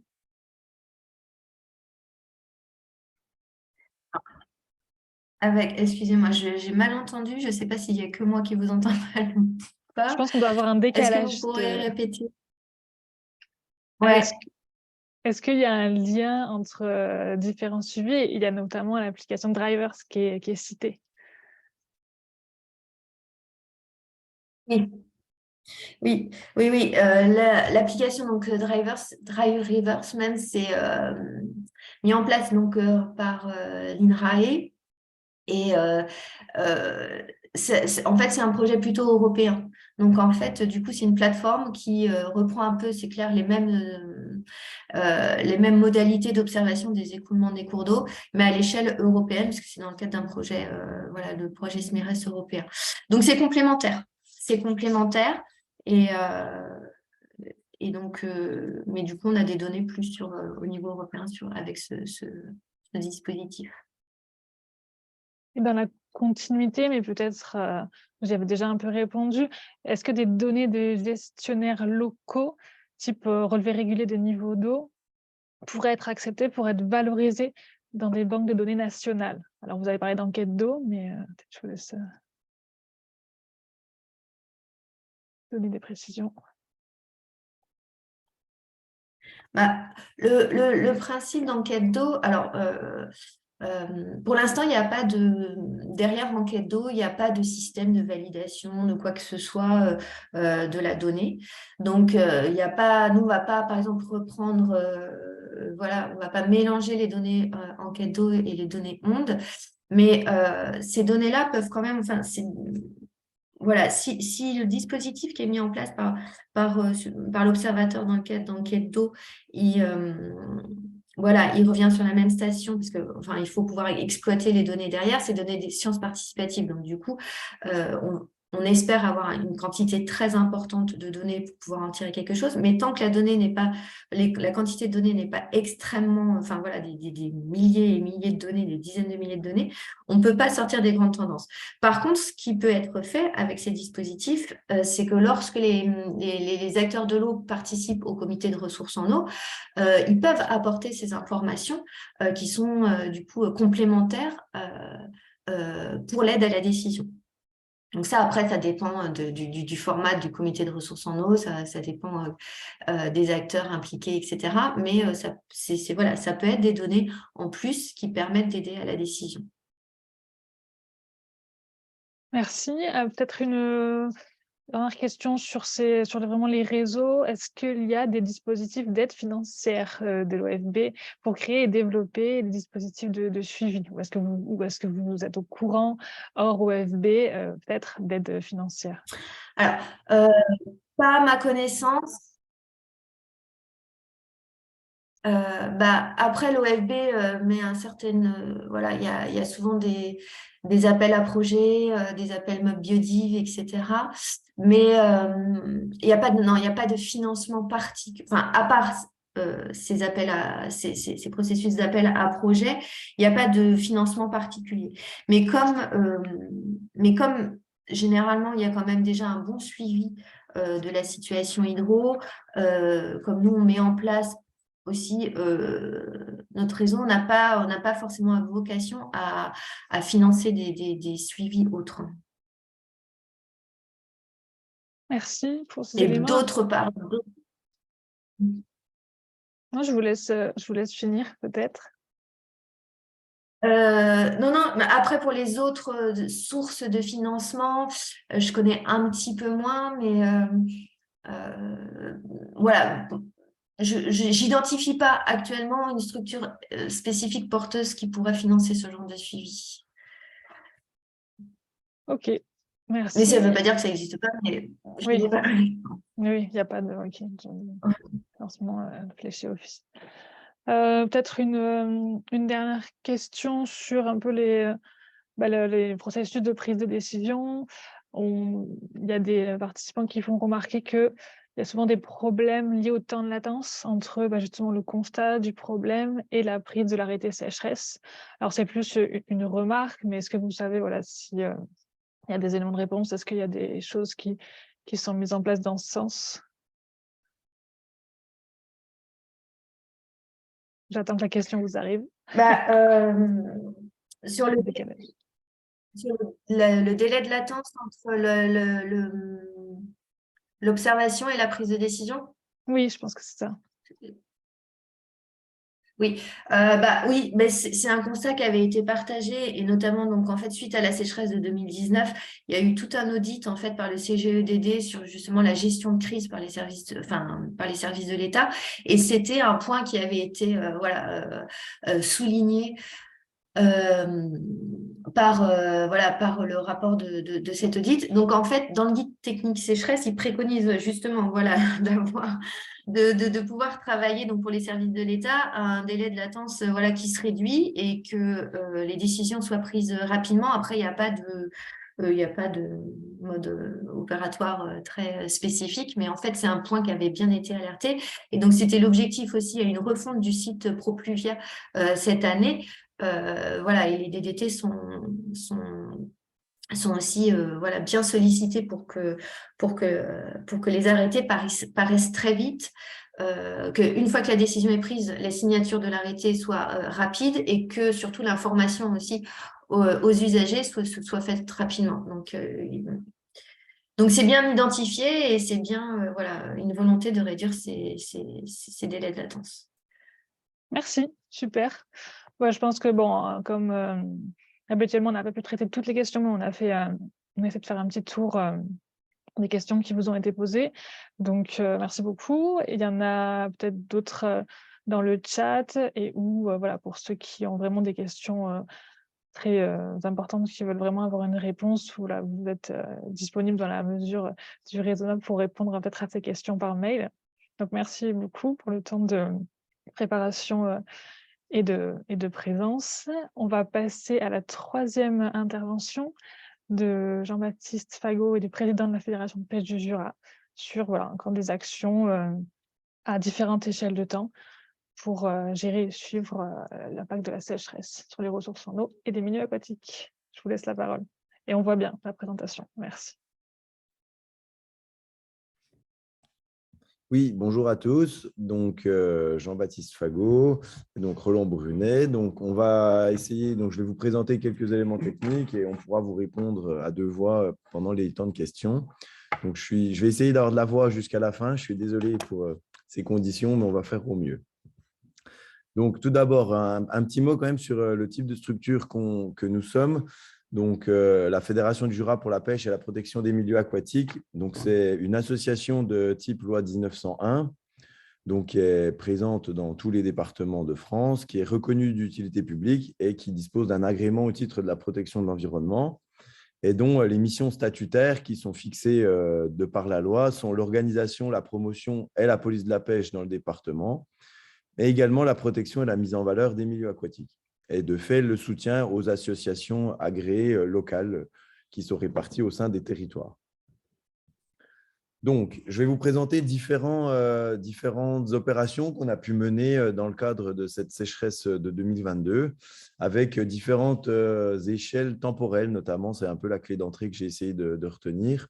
Donc, je vais commencer par les opérations ponctuelles, où, de manière classique, voilà, il y a des remontées ponctuelles d'informations en fédération par des pêcheurs, par les associations locales que j'évoquais précédemment, par du grand public, des riverains, etc., qui peuvent nous appeler pour signaler des problématiques locales ou des questions qu'ils auraient, par des élus locaux. Ça a été beaucoup le cas cet été, des maires au niveau de sites un petit peu à enjeu, différents élus locaux qui rencontrent des problématiques ou des élus locaux aussi de syndicats d'eau potable, par exemple, et de fait, les salariés de la structure ou de structures partenaires, notamment des GEMAPiens, etc. Donc ça, c'est des choses qui se font couramment. Et cette année, on a mis en place en œuvre de manière ponctuelle également une campagne de suivi sur un tronçon de l'Ain-Médian, notamment, qui passait par le parcours d'un linéaire en canoë par deux opérateurs, dont l'objectif était de réaliser des observations directes sur les espèces observées. Donc là, c'est un secteur de gros cours d'eau quand même, comme vous pouvez le voir, de gros cours d'eau à notre échelle de tête de bassin versant, on parle de quelques dizaines de mètres de large. Et donc là, vous pouvez voir l'état de la lame d'eau. Donc là, on était au 14 juillet, à quelque chose près, donc qui était déjà quand même dégradé malgré la taille du cours d'eau. Donc, pour essayer de faire sur ce secteur de première catégorie, donc d'eau froide, de tête de bassin, un peuplement salmonicole de référence, des observations directes sur les espèces qui étaient observées, sur les abondances relatives. Alors, c'est toujours des observations, hein, donc c'est très relatif, mais ça permet quand même d'avoir quelques notions, de salmonidés notamment, donc de truites fario et d'ombre commun, et le comportement de ces individus et leur état sanitaire. Est-ce que c'était des comportements normaux? Est-ce que c'était des comportements de stress, etc. Et ce qui était un petit peu une nouveauté cette année, puisque les événements précédents se faisaient assez régulièrement en période d'étiage, une trace GPS du déplacement a été réalisée avec une sonde thermographique qui a été accrochée à l'embarcation, ce qui nous a permis de requalifier tout au long du linéaire qui a été parcouru la température de l'eau au moment du passage, en fait. Et donc, je vous rappelle, donc, pour un secteur salmonicole, la température où commence le stress, en fait, pour les poissons, c'est 18 degrés. Et donc là, on peut voir clairement que sur le linéaire parcouru, les eaux les plus fraîches commençaient à 22 ou à 21 degrés sur la partie amont. Et on passait très vite jusqu'à des secteurs où l'eau était comprise entre 25 et 26 degrés. Et donc, après, on voit certains secteurs où hydromorphologiquement parlant, il y a des variations. On retombait sur des eaux un peu plus froides, mais dans tous les cas, on était dans la fourchette de stress, sachant que la fourchette létale commence à partir de 24 degrés, 23-24 degrés.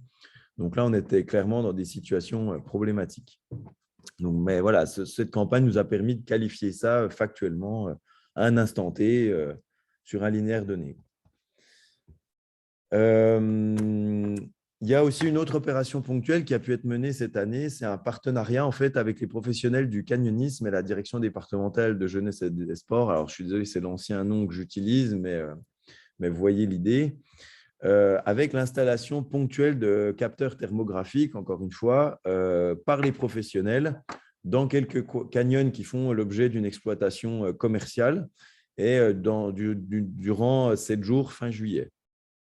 Donc, c'était un petit peu expérimental cette année et l'exploitation et l'analyse a été réalisée par la fédération, par notre structure en fait.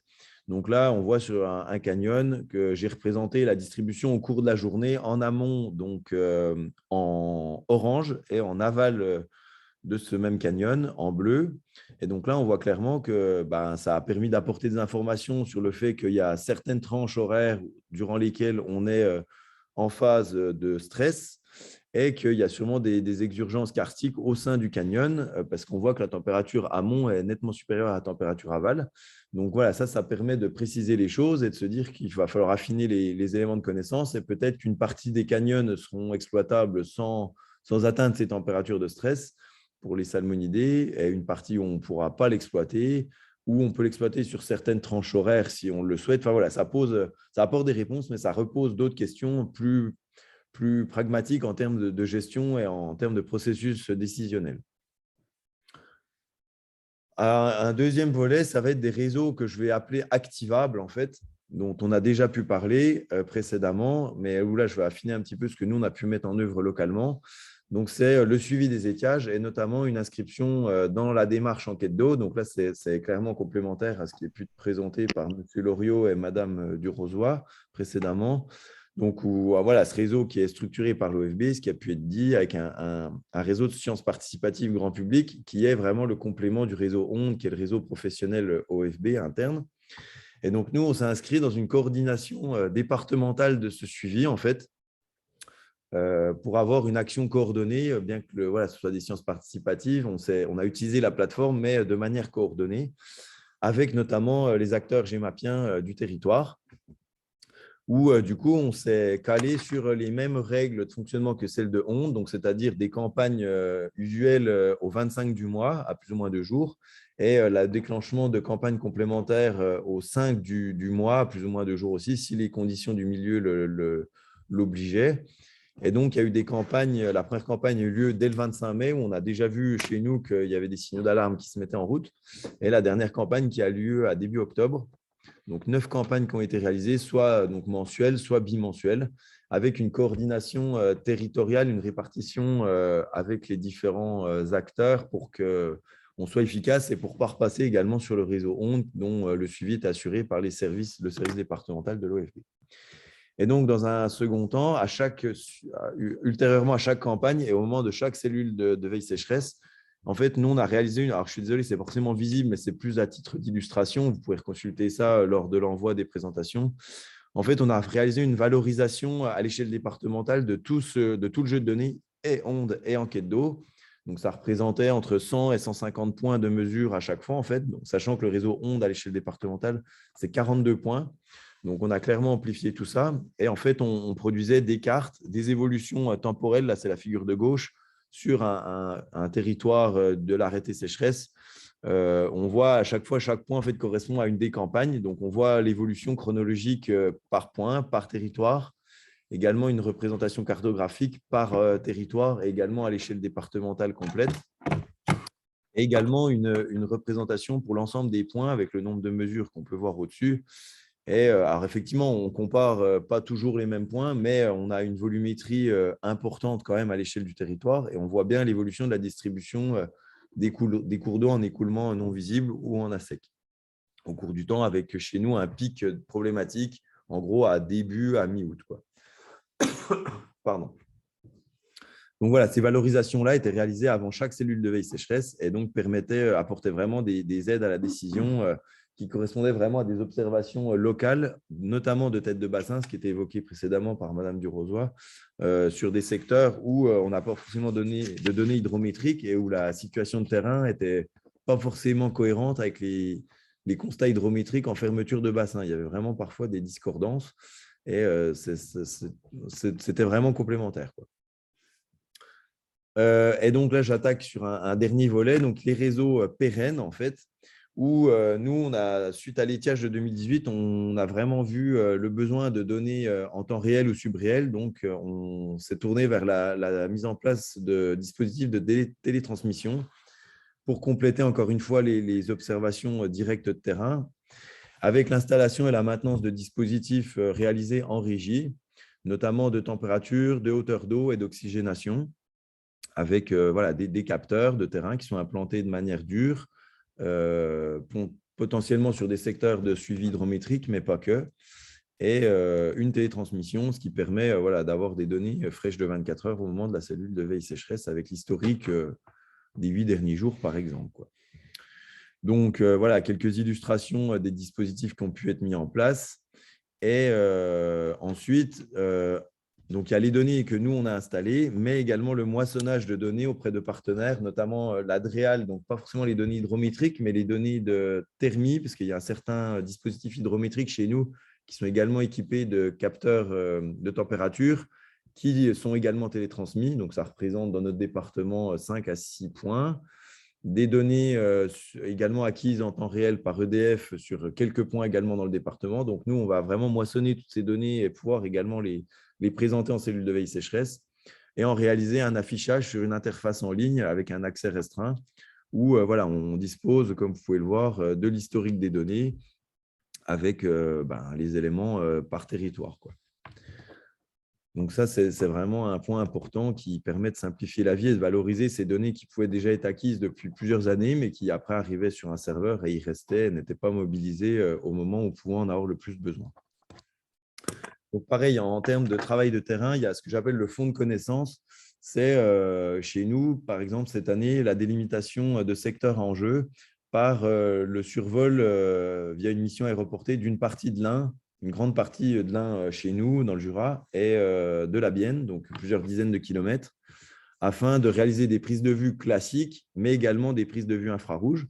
Donc, les prises de vue classiques, là, vous pouvez le voir sur la gauche, là, c'est un secteur où, en gros, il y a une baignade en aval immédiat, il y a une baignade non autorisée, mais on voit très bien là la couverture algale qui était énorme. Et cette prise de vue a permis, alors c'était la conjonction, là, c'était un peu un moment de chance parce que le vol a eu lieu à ce moment-là, il n'aura pas lieu tous les ans, mais cette photo-là a permis de faire évoluer le processus de décision que j'évoquerai ultérieurement.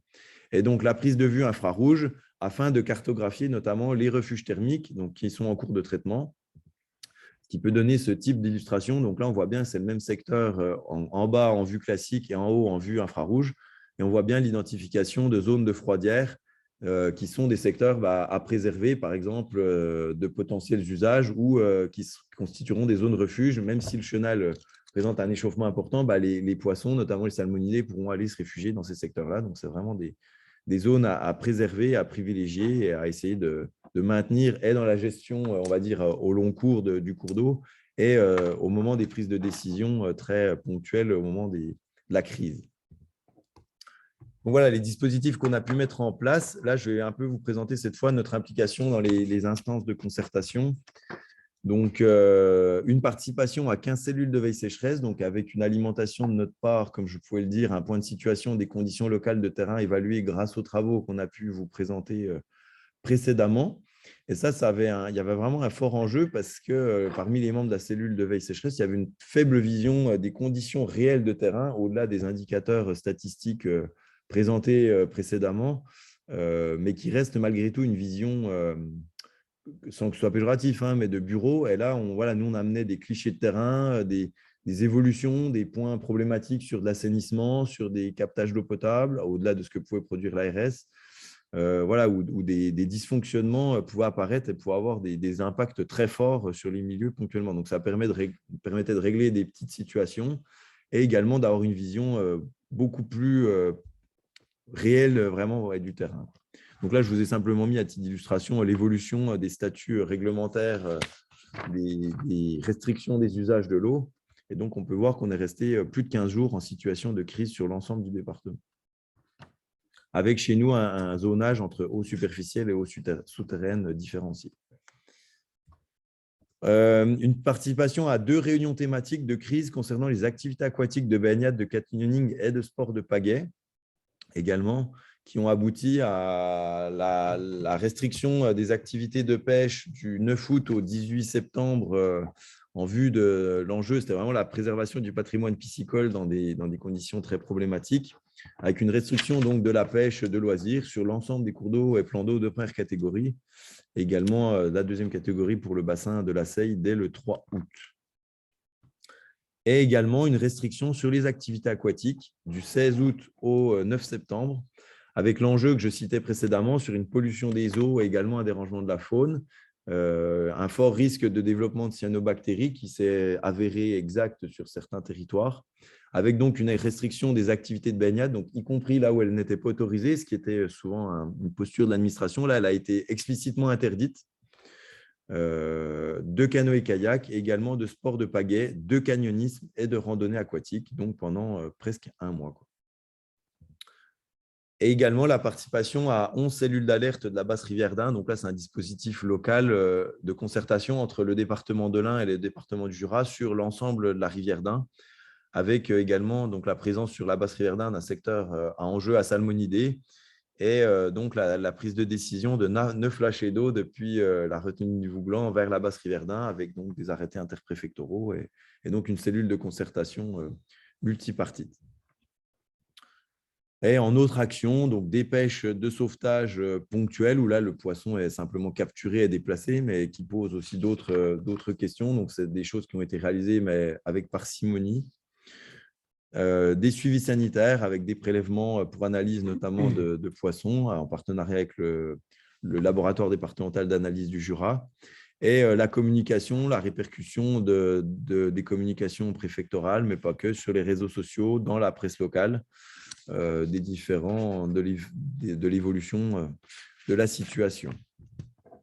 Et donc, en termes de perspective, nous, vraiment un enjeu important à notre sens, c'est vraiment le temps de résilience qui va être nécessaire pour les populations piscicoles, parce que les épisodes problématiques des dernières années sont vraiment amenés à se répéter. On le voit depuis avec 2017, 2018, 2020, 2022. Il faut laisser un petit peu d'air aux poissons, aux populations pour se reconstituer. Et là, la pression augmente sérieusement, en plus des différentes dégradations des milieux aquatiques, tant physiques que sur la qualité d'eau qu'on peut connaître par ailleurs. Donc, on a mis en place cette année, là, c'est en ce moment, un suivi plus fin de la reproduction des salmonidés, avec notamment le suivi de l'occupation des zones de reproduction. Également, de nécessité de plus encore d'outils d'aide à la décision. On voit bien là que les différents dispositifs que j'ai pu vous présenter étaient vertueux, mais on pourrait aller nettement plus loin avec l'extension du réseau physique des données télétransmises. Également, l'extension à d'autres thématiques, potentiellement avec des capteurs de phycocyanine pour avoir quelques éléments sur les cyanobactéries, avoir plus de données sur l'oxygène, plus de données de température. On voit que l'évolution de l'arrêté cadre départemental envisagé en 2023 devrait vraisemblablement intégrer le paramètre température, ce qui est une grosse avancée de notre point de vue, mais qui est nécessaire. L'intégration de nouvelles données, comme je pouvais l'évoquer, avec d'autres dispositifs qui doivent être installés ou des dispositifs déjà en place, également dans cette interface de valoriser les données d'eau souterraine, ADES par exemple, etc. Et ouvrir cet outil à d'autres partenaires, notamment l'administration, mais pas que, afin que chacun puisse gagner en autonomie, en efficience. Là, de réaliser des suivis des ASEC, mais de manière linéaire, au moins sur certains secteurs ou certains cours d'eau, pour avoir un suivi vraiment de l'évolution de quels linéaires sont impactés, jusqu'où le cours d'eau, à partir d'où le cours d'eau sèche, et l'évolution temporelle de ça, au cours de l'année, mais également au cours des différentes années, puisque c'est un enjeu qui apparaît chez nous, qui n'était pas encore très présent, mais qui se développe fortement. Et une politique forte de formation des pêcheurs, des élus locaux, des citoyens aux enjeux de l'eau et du changement climatique, comme ça a pu être fortement présenté par M. Loriot. Mais voilà, nous, on souhaiterait s'impliquer fortement là-dedans à l'échelle du département. Également, s'inscrire dans une politique de participation aux concertations locales de gestion de l'eau et de contestation des potentielles problématiques observées, s'il le faut, ceux-ci pouvant aller jusque devant les tribunaux. Alors là, c'est sur un temps long, mais voilà, ça fait partie aussi de notre rôle, s'il faut en passer par là. Voilà, je vous remercie pour votre écoute. Merci beaucoup pour ces différents éléments, donc encore à différentes échelles de temps, et les perspectives finales qui sont toujours un bon élément d'ouverture. Donc, merci de ma part et encore merci donc des participants, visiblement. Alors, sur les questions, Mon président souhaiterait simplement apporter un petit mot si cela ne bien dérange sûr, pas. bien sûr. Oui, bonjour à toutes et à tous. Simplement, je souhaiterais revenir très rapidement sur les circonstances et les conséquences de cette sécheresse. Alors, tout d'abord, pour répondre à une question qui a été posée tout à l'heure, est-ce que l'administration et l'État a conscience et travaille à l'évolution? Oui, c'est aujourd'hui la 3e cellule qu'on traditionnellement l'habitude d'appeler RETEX, retour d'expérience, auquel je participe. Une première cellule RETEX au niveau du département du Jura, une deuxième cellule RETEX lundi après-midi à la FNPF, qui a été animée par le vice-président de la FNPF, M. Doron, et le directeur général, Hamidou Moussa, en présence donc du ministère de la Transition écologique. Et la visée de cette cellule RETEX à la FNPF était de travailler justement sur le temps de réaction par rapport aux décisions qui doivent être prises. Et on a eu, et je dois dire, une écoute assez intéressante de la part des services de l'État, notamment de la personne qui représentait le ministère de la Transition écologique. Si je reviens sur les circonstances, dès le mois de juin dans le Jura, et ça c'est une grande première, nous avons été associés Fédération de pêche et moi personnellement en tant que représentant, directement auprès de monsieur le préfet, auprès du patron de la DDT, de l'OFB, des pompiers et de la gendarmerie. Donc je me suis retrouvé dans le bureau du préfet et en clair, le préfet nous a dit qu'est-ce qu'on fait? Et messieurs, c'est vous qui allez diriger cette cellule. Donc on a été amené à travailler, notamment en collaboration avec l'OFB, sur l'enquête d'eau. C'est-à-dire qu'à un moment, et ça pendant pratiquement 3 mois, tous les salariés de la Fédération du Jura ont pratiquement cessé leur activité traditionnelle pour travailler sur la vision quotidienne de l'évolution de la situation. On l'a fait et on l'a fait en lieu et place de l'OFB parce que depuis la récente loi du mois de février 2022, le préfet aujourd'hui, on va dire, a une main sur l'action de l'OFB. Et à ce titre-là, l'OFB, en ce qui nous concerne, dans le Jura, a été redistribué sur les problèmes environnementaux, notamment sur l'affluence sur les milieux touristiques et également sur la problématique du loup en ce qui concerne le Jura. Donc finalement, les seuls qui ont pu être en mesure de travailler sur un quai d'eau, ça a été la Fédération du Jura, en très bonne collaboration avec l'OFB, bien évidemment. J'ai une personne tout à l'heure qui parlait des têtes de bassin et effectivement, en majorité, ça a été notre travail. Au-delà de ça, se pose un certain nombre de questions. Comment finance-t-on ce travail? Aujourd'hui, moi, j'ai fait valoriser, en tant que gestionnaire de la Fédé, j'ai fait valoriser ce travail. C'est de l'ordre de 30 000 euros. Ces 30 000 euros, ces actions seront financées sur les fonds propres de la Fédération. Je n'ai aucune aide pour faire ça. Il y a quelques missions qui sont des missions régaliennes. On doit se participer effectivement aux cellules sécheresse, on doit participer à un certain nombre de choses, mais ces missions-là ne nous ont pas été financées. Non seulement elles ne nous ont pas été financées, mais en plus, elles viennent au détriment d'un certain nombre de nos missions qui sont confiées par les GEMAPiens ou par l'Agence de l'eau. Donc, c'est réellement problématique. Ça ne veut pas dire qu'on ne veut pas les faire. Bien au contraire, on est complètement dans notre position, mais il faut aussi qu'on ait un petit peu les moyens pour pouvoir les faire. Parce qu'autrement, à long terme, c'est quand même, sur un budget comme la Fédération du Jura de 800 000 euros, ça représente 4%. Moi, en fin d'année, j'ai un compte rendu à faire à mes administrateurs, à l'ensemble du département, et je ne peux pas me mettre dans le rouge sur une mission que bien évidemment j'accepte de faire et que je suis en mesure de faire et que je fais avec plaisir, mais au-delà de ça, qu'on ait un petit peu moyen de les faire. Alors, ce qui a été dit au ministère, c'est que d'une part, on regrette un peu que les GEMAPiens et tous les OPTB n'aient pas été plus impliqués sur la sécheresse. Ils le sont sur les inondations. C'est dommage, ce sont des gens avec qui on travaille au quotidien. Je pense que ça serait un bon retour en ce qui les concerne, qu'on ait un peu plus d'associations et qui soient systématiquement, dans les cellules sécheresse, ils sont déjà, mais en tête, si vous voulez, du travail qui est fait sur le suivi des sécheresses qui risquent de se repasser. Au-delà de ça également, il faut évoquer le problème de la thermie. La thermie devient quelque chose d'extrêmement important. Et le Jura, on possède, comme l'a dit tout à l'heure JB, 160 sondes. Et on s'aperçoit aujourd'hui de l'importance de ces sondes parce qu'un certain nombre sont téléchargeables. Et ce qui est très intéressant, c'est que ça permet d'avoir on pourrait y envisager d'avoir une photographie réelle au moment de la cellule sécheresse qui a lieu donc toutes les semaines, de la situation exacte et de ne pas avoir à recourir et pouvoir à de la prestation sur le terrain et également d'avoir une réactivité beaucoup plus importante. Donc, ces sondes, ben, ça coûte cher des sondes, c'est difficile à mettre en place, mais je pense que vraiment depuis quelques mois, c'est un des grands côtés positifs de cette sécheresse, c'est que l'importance des sondes est mise à jour. Et moi, j'en entends parler vraiment de partout maintenant, au niveau national ou au niveau régional. Et je crois qu'il va falloir qu'on travaille là-dessus.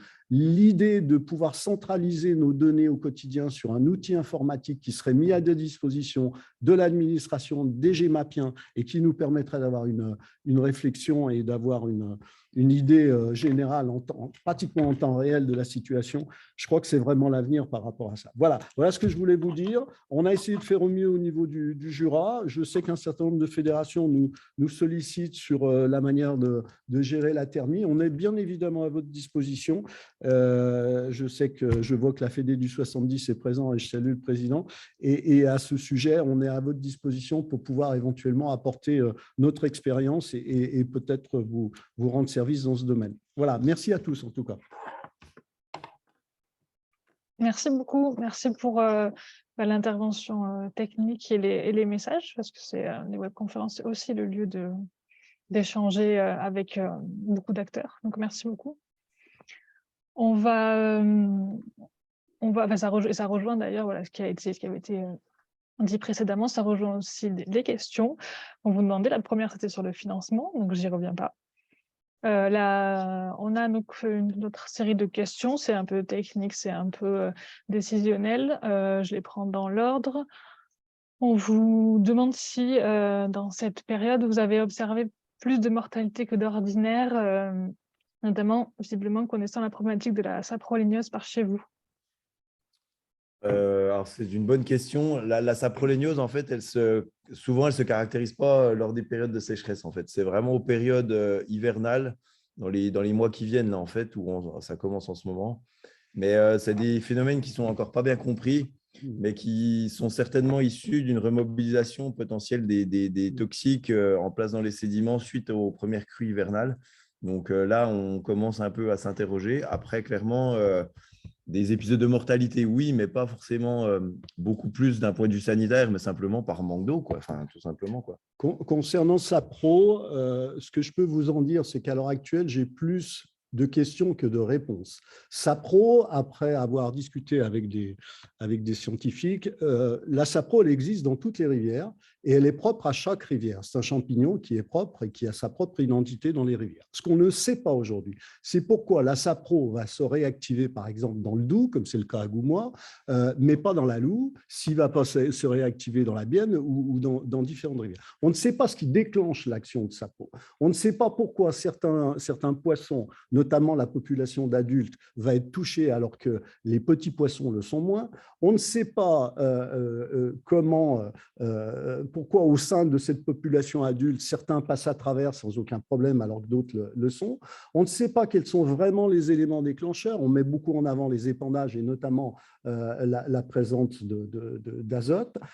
C'est très compliqué. Tout reste à construire pour l'azote. Ce qu'il est certain, c'est que ça s'adresse à une population de poissons affaiblis, stressés, ça c'est évident, et qui a effectivement un contexte qui fait qu'il y a un développement de sapro. Mais comme l'a dit JB, je pense que c'est vraiment un sujet à traiter et de repartir à la base. Les études récentes sur sapro sont pas très nombreuses, elles remontent à plusieurs années.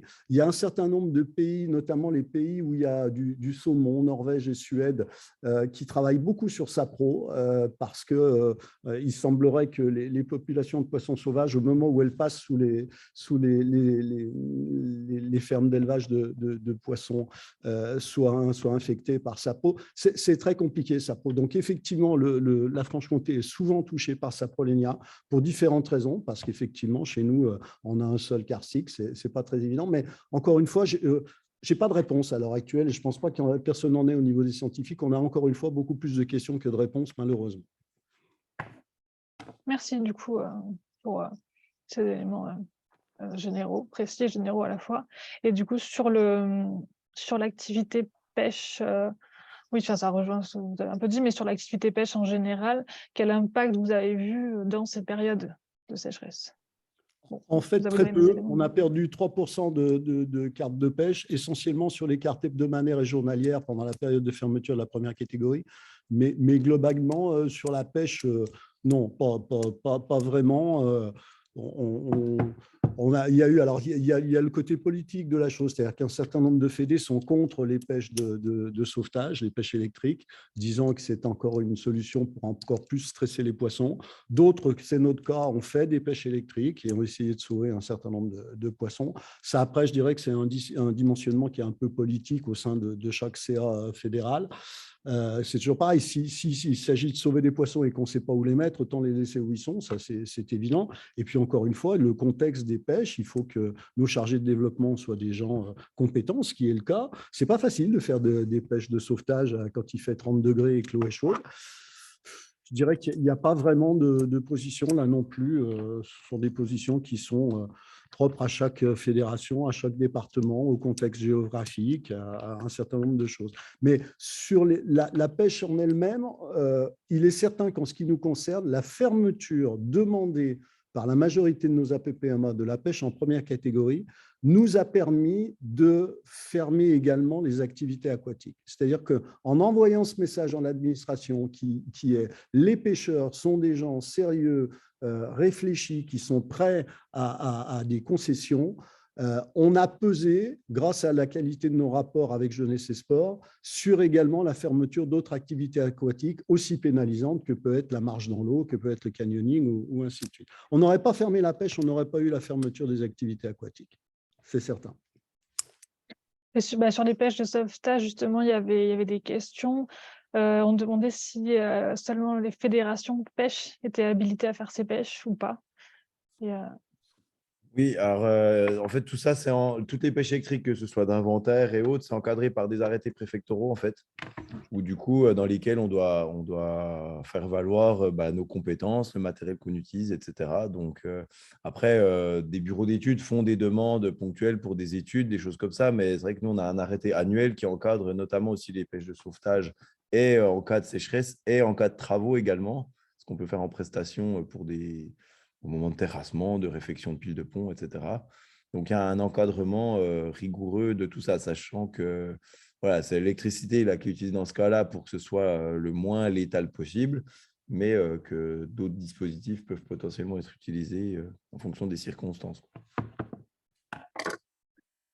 Ok, merci beaucoup. Alors, il y a une question, on change un peu de type de question. On me demande comment se fait la prise de décision sur les lâchers d'eau venant des retenues. Vous en avez parlé tout à l'heure. C'est compliqué. Il y a toute une boîte à outils. En fait, déjà, il y a tout un dispositif de suivi en fait, qui est installé sur la basse rivière d'Ain, donc avec un employé de l'acteur GEMAPI du territoire qui rédige un rapport hebdomadaire en fait, avec l'état d'oxygénation, l'état de température, l'état des débits, l'état de la météo passée, projetée, etc. Des observations visuelles de terrain, des comportements de poissons. À partir de cet état qui est présenté, il y a les éléments de perspective qui le sont également, les pluviométries attendues, etc. Et après, il y a des choix. Là, c'est des arbitrages collectifs qui sont pris, en fait, donc sous l'égide de la DDT de l'Ain, avec une boîte à outils, en fait, avec s'il y a un problème de colmatage algal, par exemple, il y a tel type de lâcher qui est envisagé, donc tel débit pendant tel temps. Si c'est un problème d'oxygénation de l'eau, ce sera un autre outil, donc un autre type de lâcher avec un autre débit durant une autre durée. Parce que l'idée, c'est d'essayer de préserver au maximum la ressource amont, où il y a de forts usages touristiques notamment, mais aussi des questions de production énergétique, parce que c'est un barrage, c'est le deuxième barrage de France, la retenue de Vouglan. Et également, en fait, ces lâchers d'eau, ils sont compensés financièrement pour partie par l'agence de l'eau. Donc, il y a aussi un coût financier derrière. Donc, l'idée, c'est vraiment d'optimiser la ressource et pour l'aval et pour l'amont, afin de concilier au maximum le plus d'enjeux possible. Mais ce n'est pas forcément toujours simple, on est d'accord. Merci beaucoup. Je pense qu'on va s'arrêter là. J'avais donné 12h15 pour la fin de la webconf, mais on a encore une très courte présentation du Centre de ressources cours d'eau. Donc, merci beaucoup du coup à tous aux 3-4 intervenants, du coup, pour votre temps de préparation, votre temps de présence, les réponses aux questions. Donc, j'enverrai vos supports à tous les inscrits, en fait, présents ou non. Et donc, vous avez dit que vous pouvez répondre à d'autres questions s'ils en ont. Merci beaucoup. Je vais laisser donc pendant 2-3 minutes, c'est court, vous pouvez rester si vous le pouvez.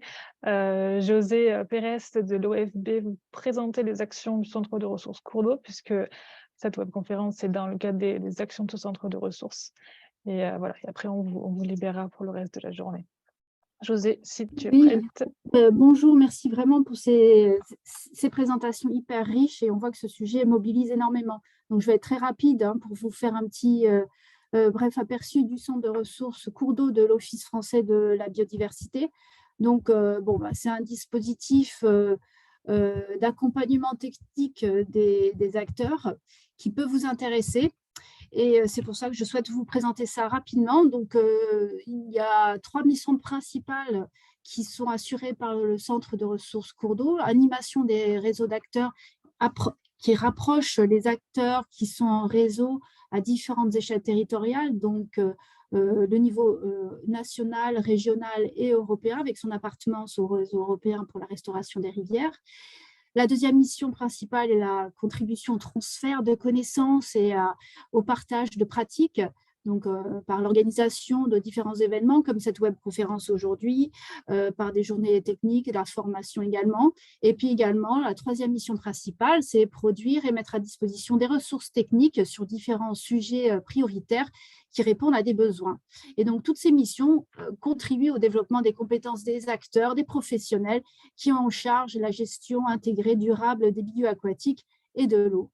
Donc, pour vous donner un aperçu rapide de ce que produit et met à disposition le centre de ressources, des retours d'expérience, par exemple, sur des travaux en rivière, des guides techniques, des ouvrages pédagogiques qui sont mis au point en général par un travail multipartenarial, des outils pour sensibiliser sur des grands enjeux, par exemple, production de petits films d'animation, d'argumentaires, de plaquettes, et comme j'ai dit tout à l'heure, des journées d'échange technique avec des visites de terrain, des webconférences thématiques. Et l'ensemble des ressources sont mises à disposition sur le site internet coursdeau.fr, donc le site du centre de ressources, et ça permet aussi de rassembler une sélection de ressources disponibles sur l'Internet sur ces thématiques. Donc, pour le sujet d'aujourd'hui, il y a des ressources disponibles sur une rubrique dédiée aux mesures naturelles rétention d'eau, qui sont donc des solutions fondées sur la nature. Donc ça peut vous intéresser. Et donc, pour vous informer sur les différentes actualités, les événements à venir, les publications, le centre de ressources diffuse des mails régulièrement et une lettre d'information. Donc, vous pouvez vous inscrire en ligne sur le site internet www.coursdeau.fr. Il y a aussi le compte Twitter. Pour partager, contribuer au centre de ressources, bien sûr, il y a la possibilité de participer aux événements, répondre aux appels de contribution qui sont reliés par la lettre d'info et par les mails, proposer des retours d'expérience en m'envoyant un mail. Pour l'instant, on n'a pas de formulaire de proposition en ligne, mais ça va venir. Et puis, faire part de vos besoins. Donc, vous avez là mon mail, josé.perez@ofb.gouv.fr. Et juste pour vous dire qu'il y a d'autres centres de ressources qui sont pilotés par l'OFB, vous pouvez y accéder par le portail technique du site de l'OFB. Et donc, les voici, vous en avez 9 actuellement. Voilà, j'ai fait très rapidement le tour de ce centre de ressources. Et bien sûr, cette webconférence sera relayée sur le site Cours d'eau et on reviendra bientôt avec l'OIO pour vous présenter une synthèse des échanges et peut-être vous faire part d'une suite qui pourrait donner à cet échange qui a été vraiment extrêmement riche. Voilà, merci beaucoup. Je vais arrêter le partage. Merci Julie pour cette superbe animation et merci à tous pour votre participation. Merci José. Moi, en haut de la fin, je vais encore dire merci aux intervenants parce que je pense que vu les commentaires, vous avez apprécié, ils ont pris le temps de préparer, d'être présents, d'exposer, de répondre à vos questions sur des actions On a voulu vous proposer un panel différent, d'actions différentes aujourd'hui, actions terrain, actions réglementaires. Donc voilà, on espère que ça vous a intéressé et apporté les éléments souhaités. Donc merci beaucoup à eux 4. Et donc, comme le disait José, j'enverrai un mail avec la rediffusion vidéo, les supports de présentation, parce que les intervenants veulent bien les diffuser, et un document synthèse des échanges, des principaux éléments, et puis on vous donnera aussi des ressources complémentaires qui, on pense, pourraient vous servir. Merci beaucoup. Je ne sais pas si un des intervenants veut dire un mot de la fin. Non, simplement vous remercier pour l'organisation de cette matinée. Ça a été très, très enrichissant, effectivement, d'aborder l'ensemble des paramètres entre le suivi, des actions plus opérationnelles. Donc, bravo pour l'organisation. Merci. Bon, merci beaucoup. Je vous libère. Donc, merci d'avoir été là, et puis bonne fin de journée, et puis à bientôt.